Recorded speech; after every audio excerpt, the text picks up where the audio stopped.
আসসালামু আলাইকুম। 2025-26 সেশনে তোমরা যারা ঢাকা সেন্ট্রাল ইউনিভার্সিটিতে ভর্তি পরীক্ষা দিবা, তোমাদের জন্য আমাদের এই কোশ্চেন ব্যাংক অ্যানালাইসিস সিরিজটা এবং এখানে বা আজকের লেকচারটাতে আমি তোমাদেরকে 2024-25 সেশনে ঢাকা সেন্ট্রাল ইউনিভার্সিটিতে রসায়ন থেকে যে 25টা প্রশ্ন আসছে, সেই 25টা প্রশ্নের একটা সলভ ক্লাস দিচ্ছি এবং এই ক্লাসটাকে তুমি গতানুগতিক কোনো কোশ্চেন ব্যাংক সলভিং ক্লাসের সাথে কম্পেয়ার করতে পারবে না। আমি এই ক্লাসটাতে যে রসায়নে 25টা প্রশ্ন আসছিল এমন ভাবে সলভ করাবো, তোমার 25টা প্রশ্নের যে 25টা টাইপ, সেই 25টা টাইপের কনসেপ্ট তোমার ক্লিয়ার হবে। এবং ইনশাল্লাহ আমার ক্লাস যারা আগে করে আসছো তোমরা জানো যে আমি কিভাবে কোয়েশ্চেন এক্স্যাক্টলি সলভ করে। তো ইনশাল্লাহ তুমি এই 25টা কোয়েশ্চেন যদি ভালো করে সলভ করতে পারো, তোমার কেমিস্ট্রির একটা বড় অংশ তোমার এখানে কভার হয়ে যাবে। তো শুরু থেকে শেষ পর্যন্ত এই লেকচারটা প্রত্যেকে দেখবা। আমি আশা করি তোমার কেমিস্ট্রিতে এই লেকচারটার পর একটা ভালো একটা এখানে ইমপ্রুভমেন্ট চলে আসবে, যে যে টাইপগুলো এখানে আছে। এইভাবে রসায়নের পরে বায়োলজি, এভাবে আমরা সলভিং গুলো দিয়ে যাবে। এরপর ফিজিক্স আসবে, ম্যাথ আসবে, সবগুলো ইনশাল্লাহ তোমাদের জন্য আসবে। ওকে, তো শুরু করি। বিসমিল্লাহির রহমানির রহিম। দেখো, তো প্রথমেই দেখো আমরা যদি অ্যানালাইসিসটা দেখি, এই অ্যানালাইসিসটা হচ্ছে আমাদের 2024-25 সেশনের যে রসায়ন অ্যানালাইসিসটা। খেয়াল করো, গুণগত রসায়ন, গুণগত রসায়ন থেকে 24-25-এ কোয়েশ্চেন আসছিল 3টা। তারপর আসো মৌলের পর্যাবৃত্ত, মৌলের পর্যাবৃত্ত থেকেও 3টা, রাসায়নিক পরিবর্তন 2টা, কর্মমুখিতে 1টা, পরিবেশ রসায়ন 1টা, মোস্ট ইম্পর্টেন্ট জৈব রসায়নে 11টা প্রশ্ন, পরিমাণগত 2টা, তড়িৎ রসায়ন 2টা। সো বলতে গেলে জৈব রসায়ন একাই সব খেয়ে দিছে। তো জৈব রসায়নে যাদের দুর্বলতা এখনো আছে বা জৈব রসায়নটাকে ওইভাবে ইমপ্রুভ করতে পারো নাই, তোমাদের জন্য কিন্তু একটু প্যারা হয়ে যাচ্ছে ঢাকা সেন্ট্রালের জন্য কেমিস্ট্রি যে পার্টটা আছে। তো আমি যেটা খেয়াল করলাম যে অন্যান্য সেশনগুলোতে কিন্তু জৈব রসায়ন থেকে ভালো পরিমাণে কোশ্চেন আসে। সো জৈব রসায়নটা এখন কি করবা? নর্মালি তো কোশ্চেন সলভ করবাই, ঠিক আছে, বাট একদম যাদের বেসিক প্রবলেম আছে বা অনেক কনসেপ্টই ক্লিয়ার না, সো আমি আমার জায়গা থেকে আমাদের যে 199 টাকা ডিসিউ ক্র্যাশ কোর্সটা আছে, মাত্র 199 টাকা, তো ওই কোর্সটাতে আমি চিন্তা করতেছি যে অ্যানালাইসিসটা করার পর চিন্তা করলাম যে না, আমার স্টুডেন্টসদেরকে আমি ইনশাল্লাহ 3টা, কয়টা 3টা হচ্ছে আমি কনসেপচুয়াল ক্লাস দিব, লাইভ ক্লাস, বেসিক থেকে একদম পড়াবো। 3টা ক্লাস দিয়ে ওদেরকে অর্গানিকটা কভার করে দিব। যদিও আমি বলি না কোর্সের মধ্যে কোনো প্রকার এই ধরনের ক্লাস দিব, বাট আমি দিতে চাচ্ছি কজ অর্গানিক থেকে অনেক কোয়েশ্চেন আসে। তো যারা এনরোল করো নাই, মাত্র 199 টাকা ব্যাচটা, আই থিঙ্ক ডিসিও প্রিপারেশনে তুমি বাংলাদেশের সব থেকে বড় ব্যাচ, এটা তো অলরেডি 1200 স্টুডেন্ট এনরোল করা আছে, এটাতে এনরোল করে নিও। আর এই ব্যাচটাতে ধরো তুমি বেসিক ক্লাস পাবা রেকর্ডেড আকারে, যেগুলো আমাদের আগের একটা 1500 টাকা ব্যাচের ক্লাস এখানে দিচ্ছি। ডেইলি এক্সাম হচ্ছে, তারপর হচ্ছে তোমার সাজেশন শিট বা প্র্যাকটিস এমসিকিউ দেওয়া হচ্ছে, স্লাইড দেওয়া হচ্ছে, এন্ড হচ্ছে আমাদের ম্যারাথন ক্লাস সামনে আছে। তো ওভারঅল বেস্ট একটা কোর্স ইনশাল্লাহ হবে। যাই হোক, তো ওই কোর্সটাতে আমি হচ্ছে এটা ফ্রি করবো না, অর্গানিক ক্লাসটা আমি আমার ব্যাচের মধ্যে 199 টাকা ওইটাতে দিয়ে দেবো। তো ঈদ পর্যন্ত কিন্তু এটার অফারটা এখনো আছে, যারা এনরোল করে এনরোল করে নিও, কমেন্টে এনরোল করার প্রসেসটা দিয়ে দিব। তো যাই হোক, তো এই হচ্ছে কি আমাদের অ্যানালাইসিসটা। এখন চলো আমরা হচ্ছে কোয়েশ্চেনটা সলভিং এ চলে যাই। চলো প্রথমে আসো, আমরা যদি যাই প্রথম কোয়েশ্চেনটা। ওকে, প্রথম কোয়েশ্চেনটা দেখছো বিসমিল্লাহ বলে আমাদেরকে অর্গানিক কেমিস্ট্রি থেকে কোয়েশ্চেন ধরায় দিছে। তো প্রশ্ন হচ্ছে নিম্নের যৌগগুলোর মধ্যে সবচেয়ে কম স্ফুটনাঙ্ক কোনটা? তাহলে আমাদের চাইছে কি কম স্ফুটনাঙ্ক কোনটির হবে। তাহলে কম স্ফুটনাঙ্ক বলতে কি বোঝাচ্ছে, অর্থাৎ যেটাকে তুমি কম তাপমাত্রায় তরল থেকে গ্যাসে রূপান্তর করতে পারবা। কম স্ফুটনাঙ্ক বলতে কি, যেটাকে তুমি কম তাপমাত্রায় তরল থেকে গ্যাসে রূপান্তর করতে পারবা। এখন কম তাপমাত্রায় তরল থেকে গ্যাসে রূপান্তর করা মানে কি, তার অণুগুলার যে বন্ধনটা আছে সেটাকে তুমি ভেঙে ফেলা, তাই না? তো তুমি কার বন্ধনটা দ্রুত ভাঙতে পারবা? যার মধ্যে আন্ত আণবিক আকর্ষণটা কম, অর্থাৎ যাদের মধ্যে আকর্ষণ কম তাদের বন্ধনটা তুমি ভাঙতে পারবা। সো মাথায় রাখতে হবে তুমি কার এইটাই করতে পারবা, যাদের মধ্যে হচ্ছে কি আন্ত আণবিক আকর্ষণ কম থাকবে, তাকেই তুমি কি করতে পারবা, শুধুমাত্র এখানে তাকে খুব দ্রুত তুমি কি করতে পারো, গ্যাসে পরিণত করতে পারবো। সো কাদের আসলে আন্তঃআণবিক আকর্ষণটা কম থাকে? প্রথমত মাথায় রাখতে হবে যাদের হচ্ছে কি আণবিক ভর কম, আণবিক ভর কম, অথবা বলতে পারি কি যাদের আকার হচ্ছে কি ছোট, তাদেরকে সাধারণত আমরা কি বলতে পারি, তাদের আন্তঃআণবিক আকর্ষণটা কম থাকে। সো এখান থেকে দেখো পেন্টেন আছে, মিথেন আছে, ইথেন আছে, বিউটেন আছে। সো এদের মধ্যে মিথেনের আকৃতি বা আকার হচ্ছে সব থেকে ছোট। একই সাথে এই মিথেন হচ্ছে কি এর আণবিক ভরটাও কম থাকে। সো আমরা এটাকে খুব ইজিলি কম তাপমাত্রা এটাকে কি করতে পারি, গ্যাসে রূপান্তর করতে পারি, অর্থাৎ এটা স্ফুটনাঙ্ক অনেক কম থাকে। ক্লিয়ার? তাহলে স্ফুটনাঙ্ক জিনিসগুলো আশা করি তোমরা ক্লিয়ার হইছো। সেকেন্ড আসো আমরা যদি যাই, ওকে, এইটা আসছে আমাদের পরিমাণগত রসায়ন থেকে। প্রমাণ অবস্থায় 1.8 গ্রাম বলছেটা কি দেখো 1.8 গ্রাম পানিতে অক্সিজেনের পরমাণু সংখ্যা কত। ওকে, এই জায়গাটাতেই অনেকে প্যাচটা লাগাও। তোমাদের প্রশ্নগুলো যখন দেওয়া থাকে তখন তোমরা পরমাণু সংখ্যা নাকি অণুর সংখ্যা এই জায়গাটাতে তোমরা প্যাচ লাগাও। আমি তোমাদেরকে জাস্ট একটা ডায়াগ্রাম দেখাচ্ছি, আমি কিন্তু অনেক কনসেপ্ট ক্লিয়ার করবো। মোল সংখ্যা পুরো একটা ডায়াগ্রাম দিয়ে তোমার মোল সংখ্যাটা ক্লিয়ার হয়ে যাবে ইনশাল্লাহ। সো দেখো ডায়াগ্রামটা যদি তোমাদেরকে দেই তোমরা জাস্ট সিম্পলি মাথায় রাখবে আমার এই ডায়াগ্রামটা। ধরো মাঝে রাখলাম মোল, এখানে রাখলাম ভর, এখানে রাখলাম হচ্ছে কি আয়তন, এখানে রাখলাম হচ্ছে, আচ্ছা একটা মিনিট আমি জাস্ট হচ্ছে একটা দিয়েই করি। এখানে রাখলাম হচ্ছে ভর, এখানে রাখলাম আয়তন, দেন হচ্ছে এখানে রাখলাম হচ্ছে কি অণুর সংখ্যা। দেখো সো আমরা কি করতে পারি এখানে খেয়াল করো জিনিসটা। তো এখানে রাখলাম হচ্ছে ভর, বিষয়টা বোঝার চেষ্টা করো। এখানে রাখলাম হচ্ছে আমাদের আয়তন, এখানে রাখলাম হচ্ছে আমাদের দ্য গ্রেট মোল, আর এখানে হচ্ছে কি আমরা অণু অথবা কি আয়ন রাখতে পারলাম। এখন কথা হচ্ছে ভাইয়া, যখন তোমাকে কোন একটা মোল দেওয়া আছে, মোল থেকে যখন তোমাকে বলবে কি এটার ভর কত, যে কার্বন ডাইঅক্সাইড 0.5 মোল, এটা ভর নির্ণয় করো। সো মাথায় রাখবা যখন তোমাকে মোল থেকে ভর নির্ণয় করতে বলবে তখন তোমার কাজ হচ্ছে কি এই মোলকে তার আণবিক ভর দ্বারা গুণ করা। আবার যখন ভর থেকে মোলে আসতে বলবে যে তোমার এত ভর কার্বন ডাইঅক্সাইড বা 22 গ্রাম কার্বন ডাইঅক্সাইডের ভর কতটুকু বা কত মোল, 22 গ্রাম কার্বন ডাইঅক্সাইড মানে কত মোল, তখন তুমি কি করবা, জাস্ট একটা কাজ করবা, ভরকে তুমি কি করবা আণবিক ভর দিয়ে ভাগ করলেই তুমি মোল সংখ্যা পেয়ে যাবা, সিম্পল। এরপরে মোল থেকে যখন তুমি আয়তনে যাবা তখন তোমার কাজটা হচ্ছে কি এটাকে তুমি 22.4 দিয়ে গুণ করবা। আবার আয়তন থেকে যখন তুমি মোলে আসবা তখন এটাকে কি করবা, তুমি 22.4 দিয়ে ভাগ করবা, এটাকে 22.4 দিয়ে ভাগ করবা। এটা শুধুমাত্র কার ক্ষেত্রে, গ্যাসের ক্ষেত্রে, কারণ তরলের ক্ষেত্রে কিন্তু এটা আবার খাটবে না, শুধুমাত্র গ্যাসের ক্ষেত্রে। যে যখন তুমি মোল থেকে আয়তনে যাবা 22.4 দিয়ে গুণ করবা, যখন আয়তন থেকে মোলে আসবা 22.4 দিয়ে ভাগ করবা। আবার দেখো মোল থেকে যখন অণু বা আয়ন সংখ্যাতে যাবা তখন তুমি কি করবা, অ্যাভোগাড্রো নাম্বার দিয়ে গুণ করবা, বা 6.02 × 10⁻23 এটা দিয়ে গুণ করবা। অণু বা আয়ন থেকে যখন তুমি কি করবা মোলে আসবা তখন তোমার কাজ হচ্ছে কি অ্যাভোগাড্রো নাম্বার দিয়ে এটাকে ভাগ করলে তুমি মোলে আসতে পারবা। একটা কনসেপ্ট মাথায় রাখবা, তুমি যখন ভাই মোল থেকে অন্য কোনো জায়গায় যাবা তখন তুমি কি করবা, জাস্ট গুণ করবা। অন্য কোনো জায়গা থেকে যখন মোলে আসবা তখন তুমি কি করবা, ভাগ করবা। এটা হচ্ছে সিম্পল ফর্মুলাটা। দেখো আমি যদি এখান থেকে এই কোশ্চেনটা এখন সলভ করি তাহলে কিভাবে পারবা। দেখো বলছে কি 1.8 গ্রাম পানি, তো এখানে আমার কি দেওয়া আছে, পানির হচ্ছে আমার এখানে ভর দেওয়া আছে। আচ্ছা আমাকে নির্ণয় করতে হবে পরমাণু সংখ্যা, অনেক দূর রাস্তা। তো তুমি একটু খেয়াল করো তো, তোমাকে এখানে কি দেওয়া আছে, পানির ভর দেওয়া আছে। তো তুমি যদি ভর থেকে মোলে আসতে পারো, আচ্ছা আসলা, মোল থেকে পরে যদি অণুর সংখ্যায় চলে আসতে পারো তাহলেই তো হয়ে গেল। ওকে সো চলো, পানি মানে কি, পানি মানে হচ্ছে H2O। ওকে তাহলে দেখো আমার দেওয়া আছে কি, ভরটা দেওয়া আছে কি 1.8। তো আমি যদি এই ভর থেকে মোলে যাই তাহলে আমার কি করতে হবে, আণবিক ভর দিয়ে ভাগ করতে হবে। পানির আণবিক ভর কত, 18 গ্রাম।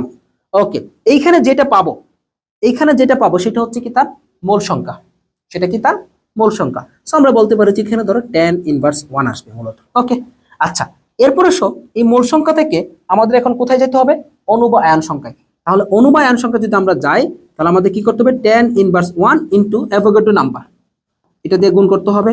সো দেখো tan−1 ইন্টু হচ্ছে কি 6.02 ইন্টু 10⁻23, আলটিমেটলি আসবে কি 6.02 ইন্টু 10⁻22। তো এইটা হচ্ছে কি পানির অণু সংখ্যা বের হয়েছে। এইখানে যে জিনিসটা বের হয়েছে, এইটা বের হয়েছে কি 1.8 গ্রাম পানির অণুর সংখ্যা হচ্ছে কি আমার এখানে বের হয়েছে, তাই না, মনোযোগ দাও। বাট আমার কাছে চাইছো কি পানিতে অক্সিজেনের পরমাণু সংখ্যা। এখন তুমি চিন্তা করো যে যখন আমাকে বলবে পানিতে অক্সিজেনের পরমাণু সংখ্যা, এখন তুমি চিন্তা করো তো H2O তে কয়টা অক্সিজেন আছে, একটা অক্সিজেন আছে। সো আমরা এখান থেকে বলতে পারি যে এখানে অক্সিজেনের পরমাণু সংখ্যা কত হবে। দেখো চিন্তা করো অক্সিজেনের পরমাণু সংখ্যা কত, মাথায় রাখবো অণু সংখ্যা থেকে পরমাণু সংখ্যা দিয়ে জাস্ট কি করবে, গুণ করবা। সো আমরা কি পাচ্ছি 6.02 ইন্টু 10⁻22 ইন্টু 1, তার মানে যেটা আছে আমার সেটাই 6.02 ইন্টু 10⁻22। অ্যান্সার কি 6.02 ইন্টু 10⁻22, এটা হচ্ছে আমার অ্যান্সার। বাট যদি তোমাকে বলতো যে এখানে হাইড্রোজেনের পরমাণু সংখ্যা কত হবে, তাহলে তোমার কাজটা কি হইতো 6.02 ইন্টু 10⁻22, এটার সাথে কি করতা, এই পানির অণুর মধ্যে হাইড্রোজেন কয়টা আছে, দুইটা আছে, 2 দিয়ে গুণ করে দিতাম। ওকে তাহলে 2 দিয়ে গুণ করলে কি হইতো তোমার 6×12.04 ইন্টু 10⁻22। ক্লিয়ার? তাহলে আমি আশা করি তোমাদের মোল সংখ্যার যে কনসেপ্টটা আছে সেটা পুরোটা ইনশাআল্লাহ ক্লিয়ার হয়ে গেছে, এবং অণু সংখ্যা এবং পরমাণু সংখ্যা যে কনসেপ্টটা কিভাবে ক্লিয়ার করতে হবে এখন হয়তোবা এই কোশ্চেনের ক্ষেত্রে তোমরা বের করে ফেলছো, ইজিলি বের করতে পারবা। যদি এই জায়গায় যদি বলতো যে হাইড্রোজেনের পরমাণু সংখ্যা কি, সেক্ষেত্রে কিন্তু অনেকে এটা মিস্টেকটা করে ফেলতো। ঠিক আছে, তাহলে এই হচ্ছে কি আমাদের অ্যান্সার। ওকে, সো আমরা মোল সংখ্যার কনসেপ্ট ক্লিয়ার। তোমরা জাস্ট এই জিনিসটা যদি বুঝতে পারো তাহলে দেখবা মোল সংখ্যা তোমার ক্লিয়ার হয়ে যাবে। ওকে, পরের প্রশ্নে আসো, নিচের কোনটি ইলেকট্রোফাইল? ওকে, সো আমরা এইখান থেকে না একটা অ্যালকোহল মূলক দেওয়া আছে, পানি দেওয়া আছে, অ্যালুমিনিয়াম ক্লোরাইড, অ্যামোনিয়া দেওয়া আছে। তো চলো আমরা ইলেকট্রোফাইল এবং নিউক্লিওফাইল এই দুইটা জিনিসকে আমরা আগে কভারটা করে ফেলি। দেখো, তো শুরুতে আমরা যাব হচ্ছে কোথায়, ইলেকট্রোফাইল। অনেক কিছু আমরা এখানে কভার করবো। দেখো, ইলেকট্রোফাইল ক্লিয়ার। আচ্ছা, এরপরে যাব হচ্ছে আমরা নিউক্লিওফাইলের ক্ষেত্রে, খেয়াল করবো ভালো করে। এরপর আমরা যাচ্ছি কোথায়, নিউক্লিওফাইল। ওকে, তো প্রথমে আসো ইলেকট্রোফাইল, তারপর আসো হচ্ছে ভাইয়া নিউক্লিওফাইল। তো ইলেকট্রোফাইল মানে হচ্ছে কি, ইলেকট্রোফাইল মানে হচ্ছে ইলেকট্রো, ফাইল মানে কি ফিলিক, ফিলিক মানে কি ফিল করা, আকর্ষণ করা। তাহলে এটাকে আমরা বলতে পারি জানো কি, এটাকে আমরা এটাও বলতে পারি লুইস অ্যাসিড বলতে পারি, বা বলতে পারি কি এটাকে ইলেকট্রন আকর্ষী বিকারক বলতে পারি, ইলেকট্রন আকর্ষী বলতে পারি। ওকে, তারপর আসো নিউক্লিওফাইল। তো নিউক্লিওফাইল মানে হচ্ছে লুইস ক্ষার, এটাকে আমরা কি বলতে পারি, লুইস ক্ষার বলতে পারি। খেয়াল করো,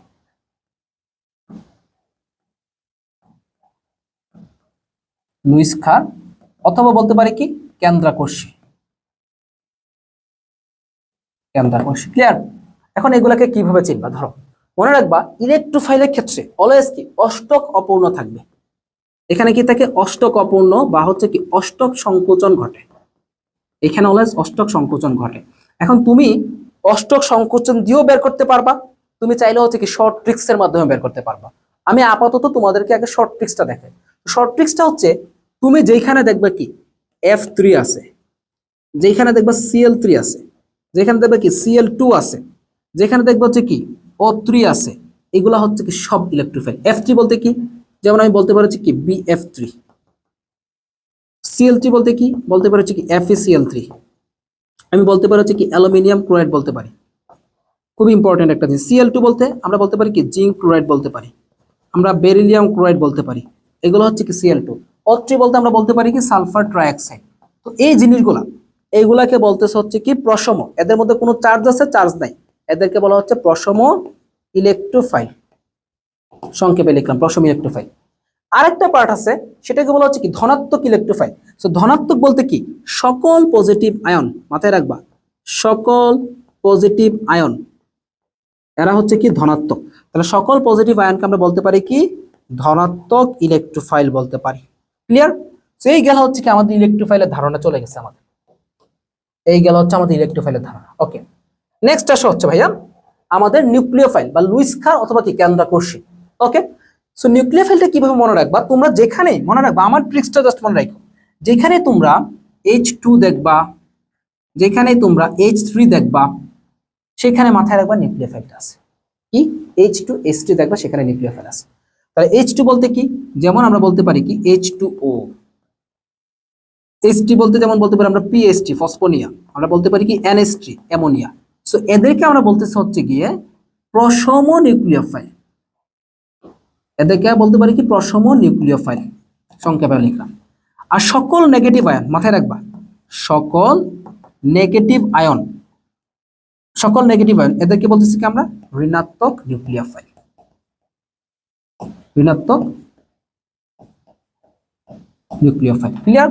যেমন আমরা বলতে পারি ধরো chlorine minus, fluorine minus, bromine minus, এরপর বলতে পারি OH মাইনাস বলতে পারি, NO2 মাইনাস, যা আছে যে কোনো তুমি এই পাবা নেগেটিভ আয়ন, সেগুলো হচ্ছে কি আমাদের নিউক্লিওফাইল হবে। ক্লিয়ার। আচ্ছা, এইটা গেল তোমার শর্টকাট কনসেপ্টটা।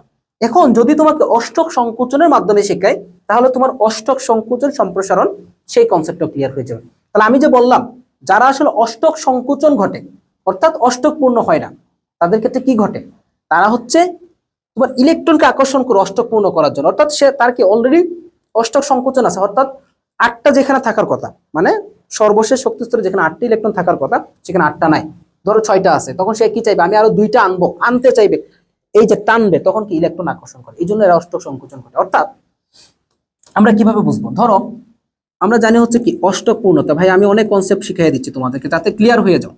অষ্টক পূর্ণ যেখানে 8টি ইলেকট্রন থাকবে। অষ্টক সংকোচন যেখানে 8 এর কম ইলেকট্রন থাকবে। অষ্টক সম্প্রসারণ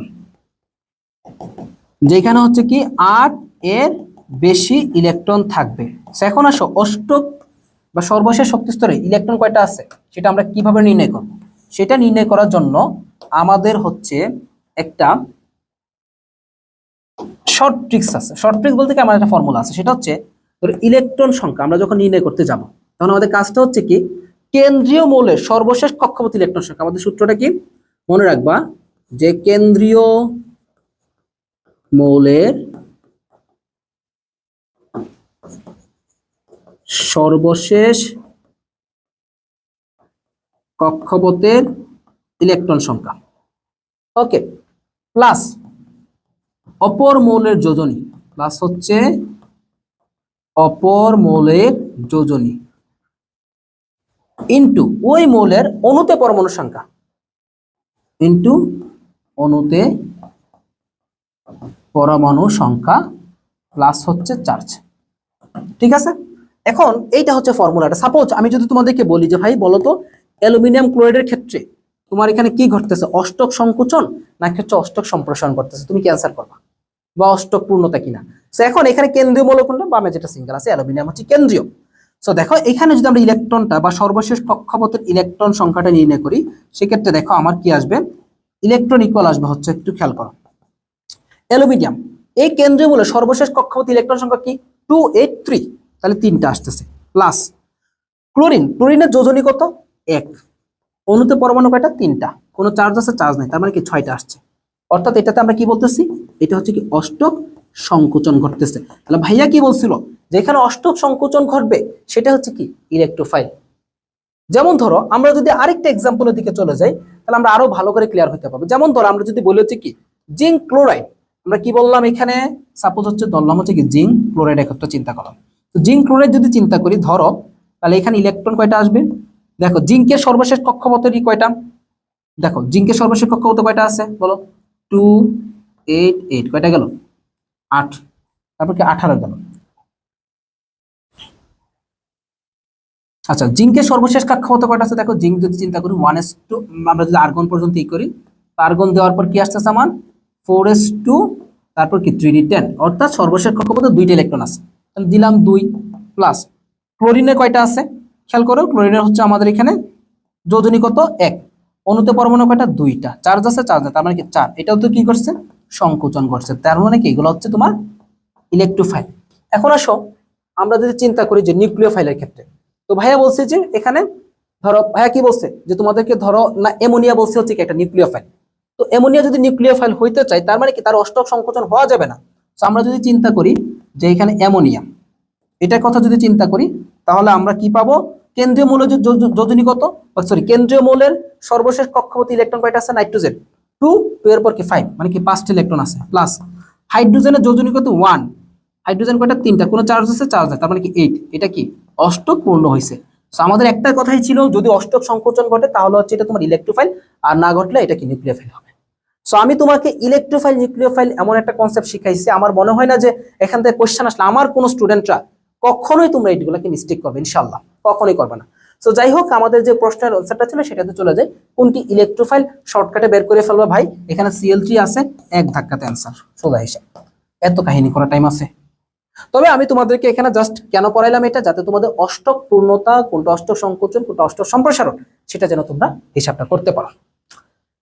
নেক্সট কোশ্চেন আসো, কার্বনিল যৌগ কোন ধরনের বিক্রিয়া প্রদর্শন করে। এখন আসো কার্বনিল যৌগ কোনটা, কার্বনের মূলকটা দেখতে কেমন, আচ্ছা এটা হচ্ছে কার্বনিল মূলক। সো খুবই সিম্পলি চিন্তা করবা, কার্বনিল মূলকের মধ্যে দেখো অক্সিজেনের যে তড়িৎ ঋণাত্মক কথাটা আছে, অক্সিজেনের তড়িৎ ঋণাত্মকতা হচ্ছে 3.5, কত 3.5, যেখানে কার্বন হচ্ছে কি 3 তড়িৎ ঋণাত্মকতা। তার মানে কি এখানে অক্সিজেন হবে হচ্ছে কি আংশিক ঋণাত্মক, আর কার্বন হচ্ছে কি আংশিক ধনাত্মক হবে। সো যেহেতু অক্সিজেন আংশিক ঋণাত্মক অর্থাৎ এবং আংশিক ঋণাত্মক থাকে, এটা কি করবে জানো, তোমার নিউক্লিওফিলিক সংযোজনটা বেশি করবে। নিউক্লিওফিলিক অর্থাৎ নিউক্লিয়াস মানে কি, যেটা নিউক্লিওফিলিক সংযোজন বলতে কি, যাদের হচ্ছে তোমার কি পজিটিভ বেশি আছে, যাদের কি পজিটিভ বেশি আছে তাদেরকে সে টানবে, অর্থাৎ সে কি করবে, যাদের পজিটিভ বেশি আছে তাদেরকে টানবে। তাহলে পজিটিভ বেশি কি, ইলেকট্রোফিলিকের নাকি নিউক্লিওফিলিকের? নিউক্লিওফিলিকের। সেই জন্য কি ঘটবে এখানে, নিউক্লিওফিলিক সংযোজন বিক্রিয়া ঘটে। ওকে, আচ্ছা পরের একটা কোশ্চেন দেখো, ইজি আছে এগুলা। প্রাকৃতিক পলিমার কোনটা ভাই? এইটা তোমার পড়া লাগবে না, এটা এমনিতে পারবা।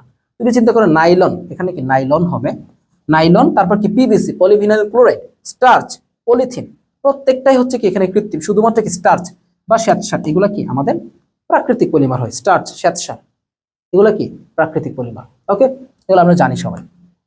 এরপর আসো, কোন আয়নটির মধ্যে সবচেয়ে বেশি পোলার আয়ন ঘটে? কোনটির মধ্যে সবচেয়ে বেশি পোলার আয়ন ঘটে? এখন আসো, তোমার পোলার আয়ন জিনিসটা কি, এটা তুমি একটা মাধ্যমে ব্যাখ্যা করতে পারো, ফাজানের নীতির মাধ্যমে তুমি ব্যাখ্যা করতে পারবা। কিসের মাধ্যমে? ফাজানের নীতির মাধ্যমে ব্যাখ্যা করতে পারবা। ওকে, তো পোলার আয়ন জিনিসটা হচ্ছে তোমার কোন একটা পজিটিভ চার্জ বাইরে থেকে, কোন একটা পজিটিভ চার্জ ধরো বাইরে আছে, তো বাইরে থেকে যখন ধরো কোন একটা পজিটিভ চার্জ বাইরে আছে, সেই পজিটিভ চার্জটা বাইরে থেকে যখন কোন একটা মৌল থেকে, ধরো কোন একটা মৌল থেকে সে কি করলো, এখানে একটা ইলেকট্রন আছে, এই ইলেকট্রনটাকে সে সরিয়ে নিল, পজিটিভ চার্জটা কি করলো, ইলেকট্রনটাকে সরিয়ে নিয়ে এই যে তোমার মৌলটা আছে মৌলটাকে একটা বিকৃতি করলো, এটাকে বলতেছে কি পোলার আয়ন। তোমাদের তো এই কনসেপ্টের দরকার নেই, দরকার আছে? দরকার নেই। সোজা হিসাব মাথায় রাখবা, পোলার আয়ন কোথায় বেশি হচ্ছে? পোলার আয়ন হচ্ছে, পোলার আয়ন মনে রাখবা তোমার আকার যত বেশি হবে, সাথে কি মানে ঋণাত্মক আয়নটার যে আকার, সেই ঋণাত্মক আয়নের আকার যত বড় হবে পোলার আয়ন তত বেশি হবে। কারণ আকার বড় হইলে কি, কেন্দ্র থেকে ইলেকট্রন সর্বশেষ কক্ষপথে ইলেকট্রনটা বেশি দূরে থাকে, তার মানে কি এটাকে খুব ইজিলি বিকৃত করা যায়। এই জন্য হচ্ছে কি পোলার আয়ন সবচেয়ে বেশি ঘটে কোথায়, যেখানে হচ্ছে কি ঋণাত্মক আয়নের আকারটা বেশি থাকে। অর্থাৎ ঋণাত্মক আয়নের আকার কে বড়, এখানে ফ্লোরিন, ক্লোরিন, ব্রোমিন, আয়োডিন, এখানে কি আয়োডিনটা বড়। বুঝাইতে পারছি? পোলার আয়ন এবং পোলারিটির মধ্যে পার্থক্য আছে। পোলার আয়ন মানে কি, একটা পজিটিভ চার্জ একটা নেগেটিভ ইলেকট্রনকে সরিয়ে নিলে যে বিকৃতিটা ঘটবে এটা হচ্ছে পোলার আয়ন। আর পোলারিটি মানে কি, সমযোজী যৌগের ক্ষেত্রে একটা হচ্ছে কি আংশিক তড়িৎ ধনাত্মক আর একটা আংশিক তড়িৎ ঋণাত্মক হওয়া, এটাকে বলা হচ্ছে পোলারিটি। দুইটার মধ্যে একটা পার্থক্য আছে কিন্তু, বুঝাইতে পারছি? দুইটার মধ্যে একটা পার্থক্য আছে। ওকে, যাই হোক, সো একটু তোমাদেরকে বলে দিচ্ছি যে পোলার আয়ন কনসেপ্টটাকে তোমরা হচ্ছে ফাজানের নীতির সাহায্যে ক্লিয়ার করতে পারো। তার আগে তোমাদেরকে আমি একটু পোলারিটি কনসেপ্টটা একটু বুঝাই দিচ্ছি। পোলারিটি এটা অনেক সময় আসতে পারে। তো পোলারিটি জিনিসটা হচ্ছে, দেখো পোলারিটি জিনিসটা হচ্ছে একটু ভালো করে মনে রাখবা, কোন একটা সমযোজী যৌগ, কি মাথায় রাখবা, কোন একটা সমযোজী যৌগ, কোন একটা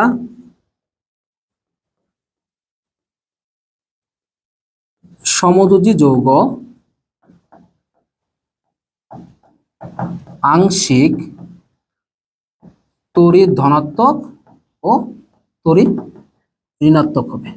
এটা হচ্ছে কি তোমার সাধারণত পোলারিটি বলা হচ্ছে। সো আমরা এটা কিভাবে কি করবো দেখো। সো এখন কে আংশিক তড়িৎ ঋণাত্মক হবে, যার তড়িৎ ঋণাত্মকতার মান বেশি।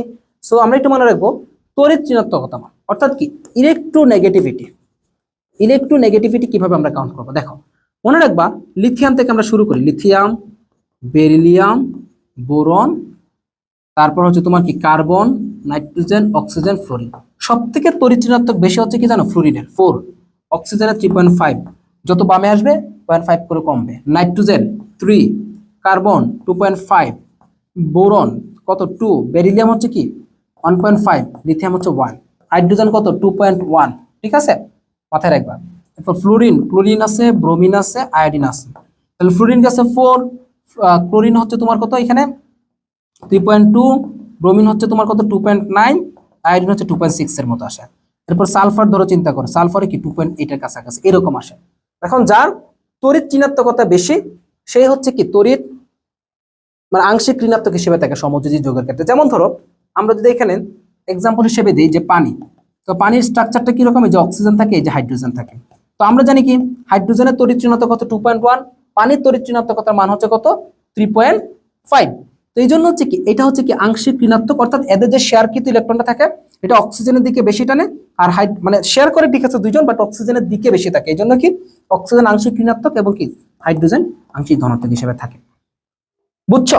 তো এই জন্য এটাকে বলা হচ্ছে কি পোলার যৌগ বলা হচ্ছে। এখন তুমি পোলারিটি কি দিয়ে মাপবা?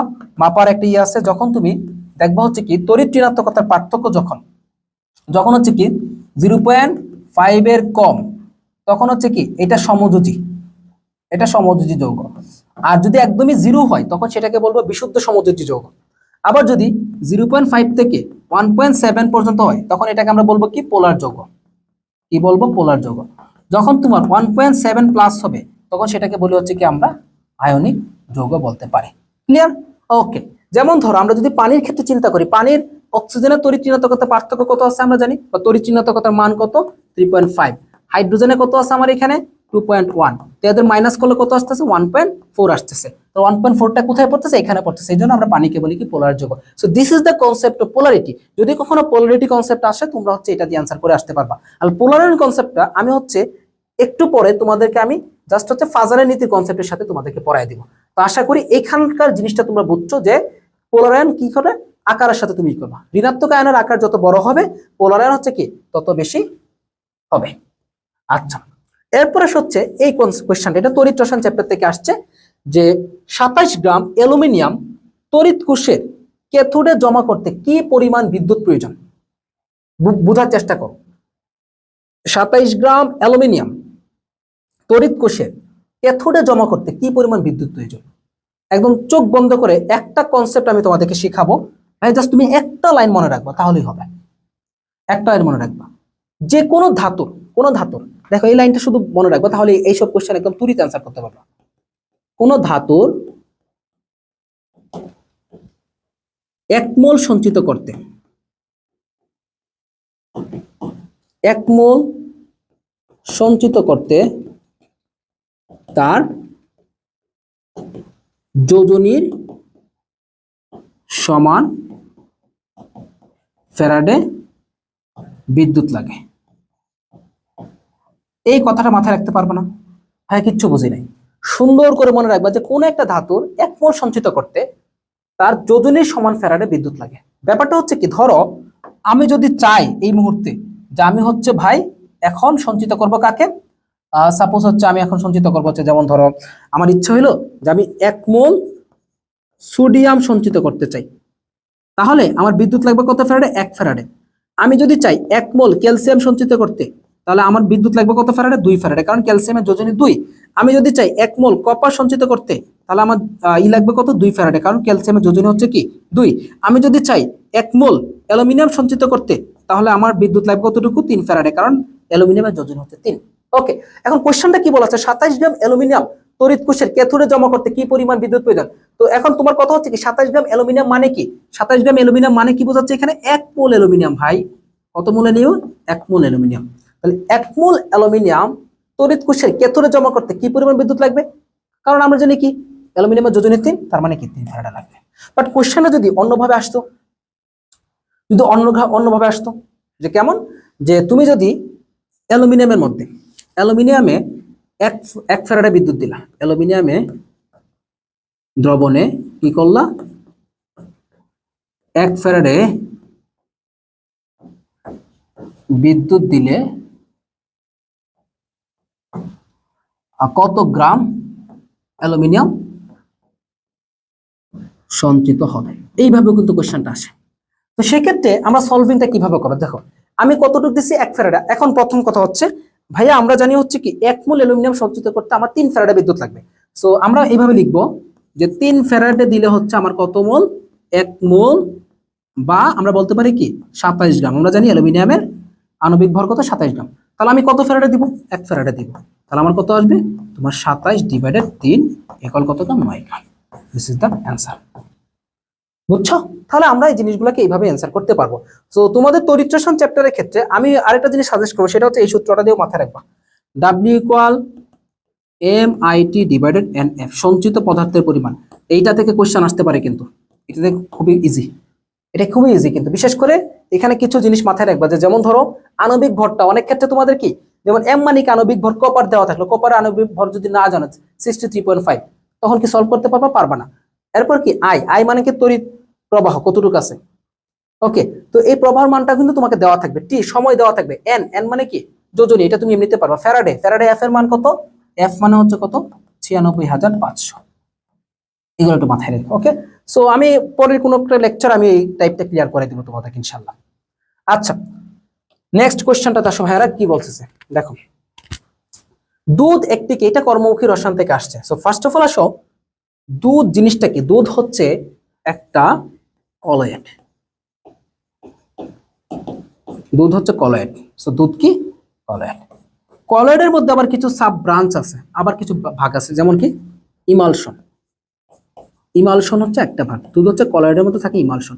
সো আমরা একটু এই জিনিসটা একটু ক্লিয়ার করি। ক্লিয়ার করি বলতে কি, আমরা মিশ্রণকে তিনটা ভাগে ভাগ করতে পারি। আমরা মিশ্রণকে কয়টা ভাগে ভাগ করি ভাই? তিনটা ভাগে ভাগ করতে পারি। দেখো খুব ভালো করে মনোযোগ দাও, আমি আশা করতেছি তোমাদেরকে এটা পুরাটা ক্লিয়ার করে দেবে ইনশাআল্লাহ। এটা ক্লিয়ার করে দেয়, এটা ইম্পর্টেন্ট। কর্মমুখী রসায়ন মানে হচ্ছে কি এই জিনিসটা, এটা একটু ক্লিয়ার করে তোমাদের। মিশ্রণকে আমরা ভাগ করতেছি কয়টা ভাগে ভাই? তিনটা ভাগে। তো ফার্স্ট অফ অল আসা হচ্ছে, আমরা যদি এখান থেকে দেখি, যেমন ধরো আমরা যদি এখানে দেখি যে একটা হচ্ছে দেখলাম দ্রবণ, একটা হচ্ছে দেখলাম আমরা কলয়েড, আর একটা দেখলাম হচ্ছে সাসপেনশন। প্রথমে দেখবো হচ্ছে কি, এদের নামগুলা দেখলাম, অনুর আকৃতি দেখলাম, ওকে, তারপর বৈশিষ্ট্য দেখলাম, একটু বাহ্যিক বৈশিষ্ট্য, দেন হচ্ছে আমরা এক্সাম্পল গুলা দেখে ফেললাম। তো ফার্স্টে আমরা একটু চার্টটা দেখো কিভাবে আমরা তৈরি করি। প্রথম হচ্ছে কি, এখানে কি মিশ্রণটা কি আছে, মিশ্রণ,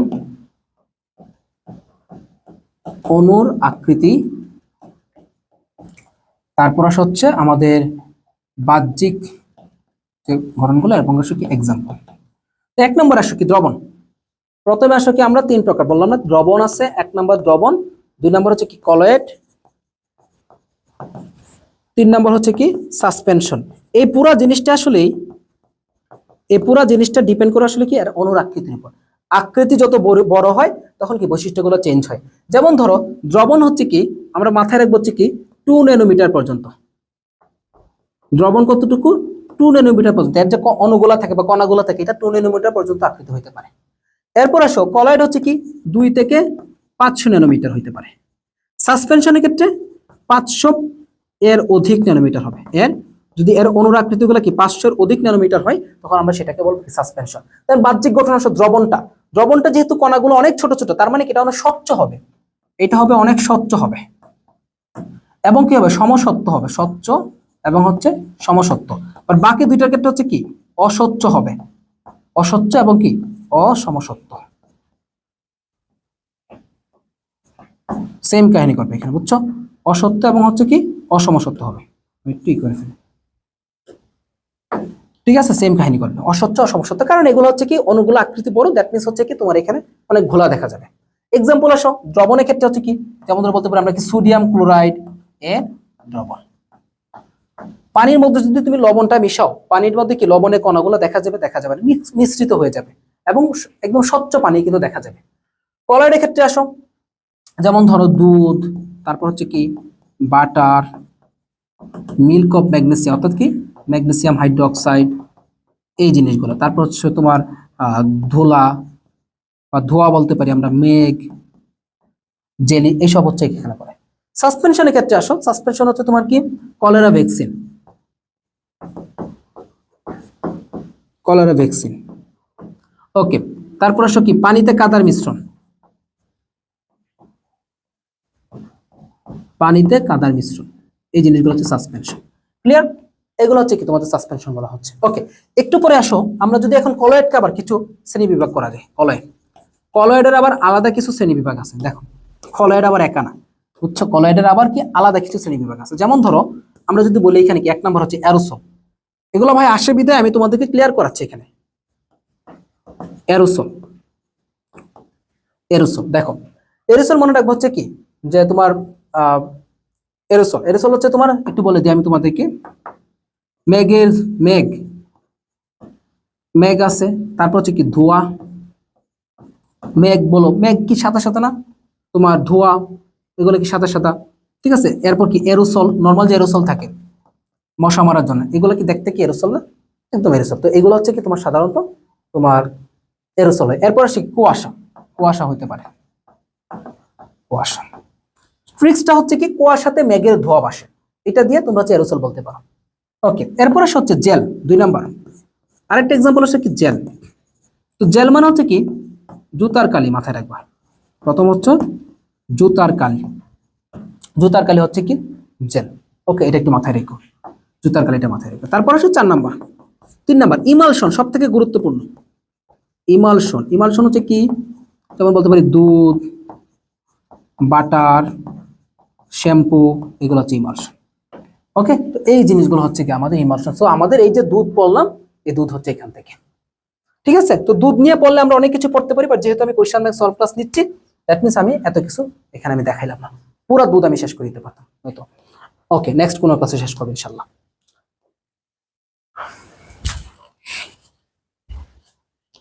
ওকে, পরের প্রশ্নটাতে আসো। বলছে কি, ভালো করে খেয়াল করো, যে 4 গ্রাম হাইড্রোজেন গ্যাসের জন্য আদর্শ গ্যাসের সমীকরণ কোনটা। তো এটা পরিবেশ রসায়ন থেকে আসছে। তাহলে কি বলছে, 4 গ্রাম হাইড্রোজেন গ্যাসের জন্য। তো আমরা আদর্শ গ্যাসের নরমালি সমীকরণটা কি জানি ভাই? আমরা আদর্শ গ্যাসের সমীকরণ জানি হচ্ছে কি পিভি ইকুয়াল হচ্ছে কি এনআরটি। পি মানে হচ্ছে কি চাপ, ভি মানে হচ্ছে কি আয়তন, তারপর হচ্ছে এন মানে মোল সংখ্যা, ঠিক আছে, আর হচ্ছে একটা ধ্রুবক টি মানে হচ্ছে তাপমাত্রা। এখন যেহেতু 4 গ্রাম বলছে, 4 গ্রাম হাইড্রোজেন গ্যাসে, তো আমি কি এখানে দেখো তোমার আর টি এগুলো ভ্যালু কি দরকার আছে? দরকার নেই। তো এখন কথা হচ্ছে কি 4 গ্রাম হাইড্রোজেন গ্যাস, এখানে হাইড্রোজেনের মোল সংখ্যা যদি বের করে ফেলি, তাহলে তো আমরা এটাই করতে পারবো। তাহলে মোল সংখ্যা কত? নরমালি হাইড্রোজেন গ্যাসের ভর কত? 2 গ্রাম। তাহলে আমরা দেওয়া আছে 4 গ্রাম, 4 কে 2 দিয়ে ভাগ করলে কত আসছে? 2 মোল পাচ্ছি আমরা। তো আমি জাস্ট এখানে কি করব, বসায় দেব। সো পিভি ইকুয়াল হচ্ছে কি 2RT। এই পিভি ইকুয়াল 2RT, একদম সিম্পল। তো আর এর ভ্যালু কি? আর এর ভ্যালু এখানে ধরো হইতে পারে কি 0.082 হইতে পারে। এটা কি লিটার এটিএম এককে, আর আর এর ভ্যালু হচ্ছে 8.314 জুল পার কেলভিন। ঠিক আছে, এককগুলো একটু দেখে নিও, একক জিনিসগুলো ইম্পর্টেন্ট আছে। পরে আসো, নিচের অ্যাসিডগুলোর মধ্যে কোনটি শক্তিশালী, সবচেয়ে শক্তিশালী অ্যাসিড কোনটা? সবচেয়ে শক্তিশালী অ্যাসিড।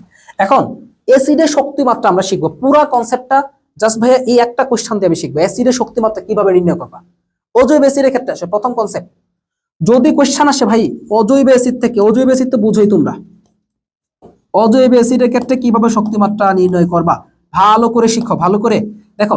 অজৈব অ্যাসিডের ক্ষেত্রে বেশ কিছু ক্লাসিফিকেশন হতে পারে। এখানে 1 নম্বর আসো, যদি প্রশ্নটা আসে কি হ্যালো অ্যাসিডের ক্ষেত্রে, যদি আসে কি হ্যালো অ্যাসিডের ক্ষেত্রে, হ্যালো অ্যাসিডের ক্ষেত্রে, তাহলে মনে রাখবা হ্যালো অ্যাসিডের ক্ষেত্রে ঋণাত্মক আয়নের আকার যত বড়,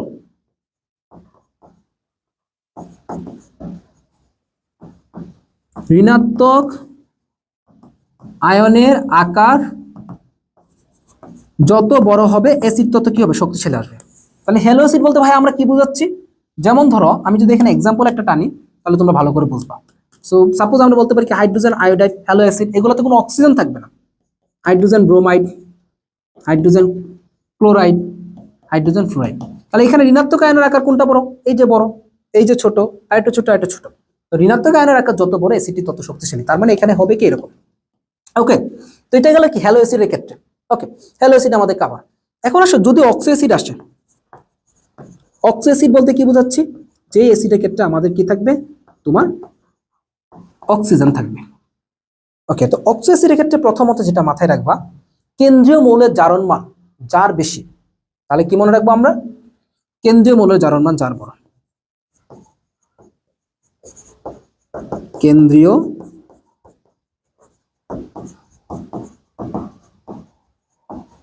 বেশি হইলে। যেমন ধরো আমরা যদি এখানে চিন্তা করি যে ভাই কাদেরকে আমরা এক্সাম্পলে টানতে পারি, সাপোজ হচ্ছে আমি যদি বলি এখানে কি HNO3 আর এখানে আনলাম কি আমি H2SO4। তো তুমি চিন্তা করো এখানে নাইট্রোজেনের জারণ মানটা কত আসবে? খেয়াল করে 3 দুগুণে 6 মাইনাস 1 কত আসতেছে? 5 প্লাস 5। এখানে সালফারেরটা কত? 4 দুগুণে 8 মাইনাস 2 কত? প্লাস 6। তো যেহেতু সালফারের জারণ মান বেশি, তার মানে কি সালফারটা এখানে বেশি শক্তিশালী। সাপোজ এখানে একটা ঘটনা ঘটে গেল, সেটা হচ্ছে যে কেন্দ্রীয় মৌলের জারণ মান হচ্ছে কি সমান হয়ে গেল। তাহলে এখন আসো, যদি কেন্দ্রীয় মৌলের জারণ মান সমান হয় অক্সো অ্যাসিডের ক্ষেত্রে, যদি কেন্দ্রীয় মৌলের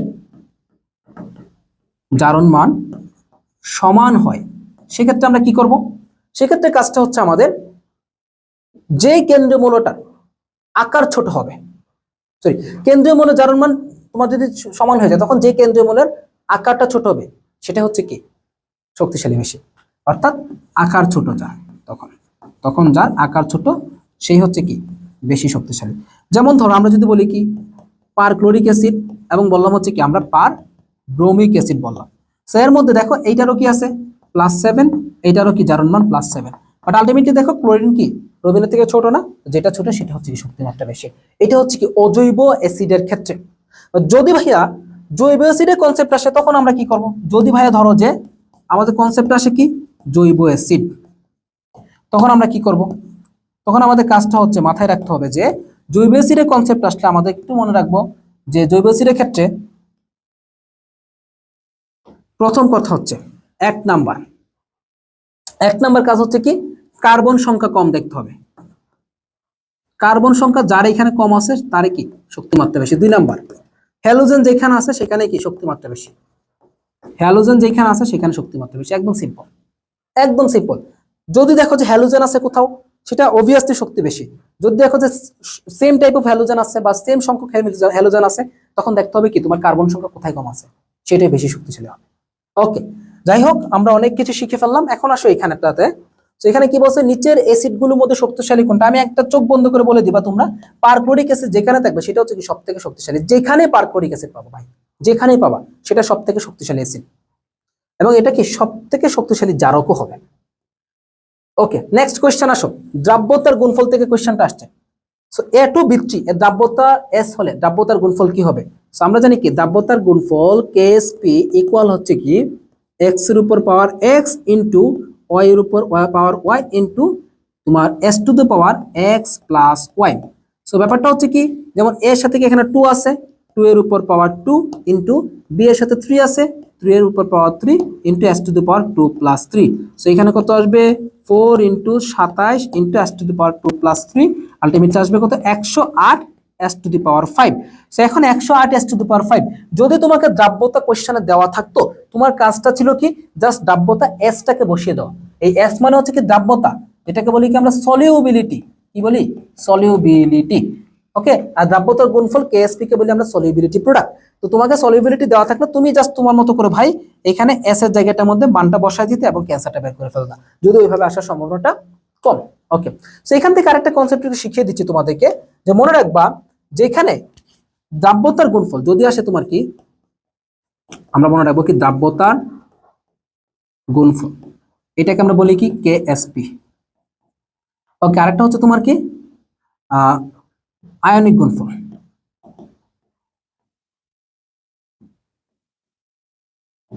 যেটাকে বলি হচ্ছে আমরা KIP। ওকে, সো যখন দেখবা যে তোমার দ্রাব্যতার গুণফলটা আয়নিক গুণফলের থেকে বেশি তখন মনে রাখবে এটা হচ্ছে কি অসম্পৃক্ত দ্রবণ। অর্থাৎ কোন একটা দ্রাবক যতটুকু পরিমাণ দ্রবকে দ্রবীভূত করতে পারে তার থেকে কম পরিমাণে দ্রব আছে। যখন দেখবো যে KSP দ্রাব্যতার গুণফল KIP এর সমান তখন মনে রাখবে এটা হচ্ছে কি আমাদের সম্পৃক্ত দ্রবণ।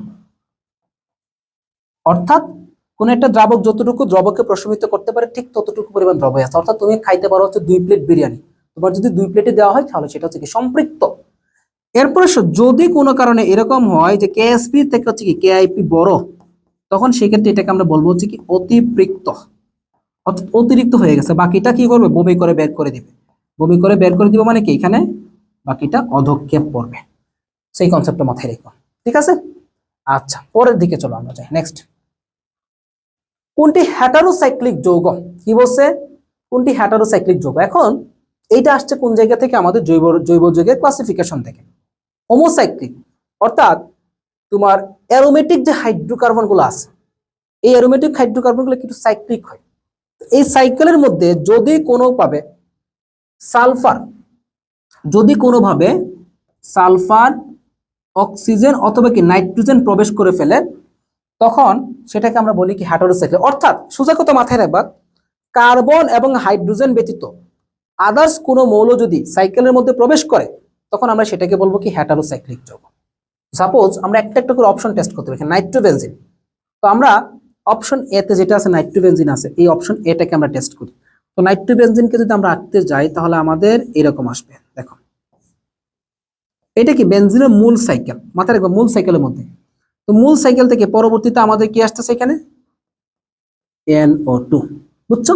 তো এটাকে বলা হচ্ছে কি মূলত নাইট্রোবেনজিন বলা হচ্ছে। এটা হচ্ছে কি নাইট্রোজেন। তাহলে দেখো এইখানে যে কার্বন হাইড্রোজেনের সাইকেল ছিল, এই সাইকেলের মধ্যে কিন্তু কোনো প্রকার নাইট্রোজেন ঢোকে না, এটা কিন্তু বাহিরে, আউট অফ সাইকেল। এই জন্য কি এটাকে আমরা হেটারোসাইক্লিক বলতে পারবো না। তারপর বি নাম্বার আসো ন্যাপথালিন। সো ন্যাপথালিন দেখতে কিরকম? ন্যাপথালিন দেখবে একদম হোমোসাইক্লিক একটা যৌগ, সুন্দর একটা হোমোসাইক্লিক যৌগ। তো ন্যাপথালিনের মধ্যে কার্বন আর হাইড্রোজেন ব্যতীত আর কেউ থাকে না। যেমন এরকম থাকবে, এরপর হচ্ছে এরকম থাকবে, এরপর হচ্ছে এরকম থাকবে, এন্ড দেন হচ্ছে তোমার সরি এখানে এরকমটা একটু সুন্দর করে দিই, এই যে এরকম, এই যে এরকম, তারপর হচ্ছে তোমার এরকম থাকবে, এন্ড হচ্ছে এরকম থাকবে। সেটা হচ্ছে কি ন্যাপথালিন। এইখানেও কার্বন হাইড্রোজেন ব্যতীত কেউ থাকে না। পরে আসো, এরপর সাইক্লোহেক্সেন হবে। কি হবে এখানে? সাইক্লোহেক্সেন। সি নাম্বার আসো। তো সাইক্লোহেক্সেন জিনিসটা কেমন হয়? ধরো আমি সাইক্লোহেক্সেনটাকে এই পাশে আঁকি, সি নাম্বার দেখো। তো ধরো বেনজিনের মতো এটাও ধরো, এই যে দিলাম।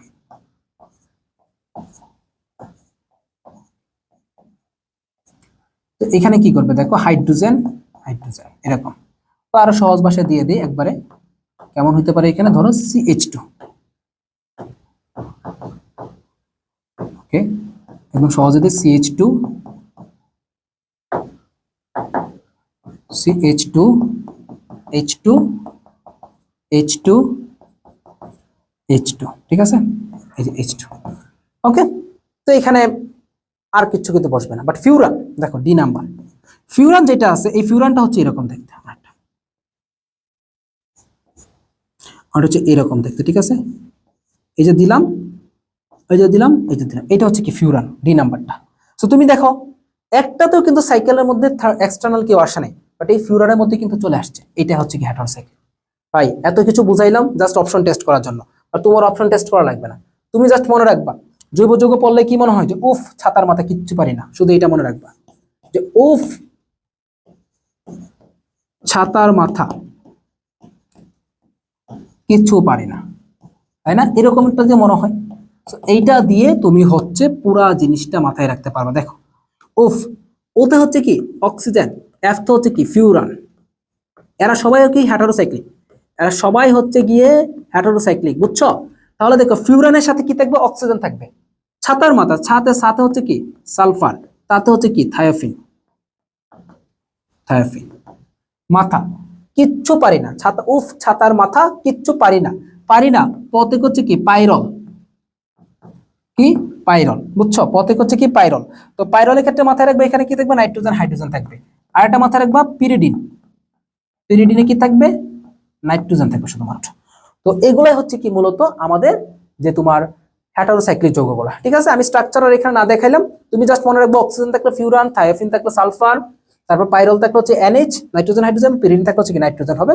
তো এগুলো হচ্ছে আমাদের এগুলো। তারপর ওটা দেখাচ্ছি, যেমন ধরো ফিউরানটা যদি দেখাই, তাহলে ফিউরানটা একটু আগে দেখাইলাম আমি, এই যে অক্সিজেন থাকবে, এই যে অক্সিজেন, ঠিক আছে, এটা হচ্ছে ফিউরান, ঠিক আছে। এটা হচ্ছে কি তোমার এখানে ফিউরান থাকবে, ওকে।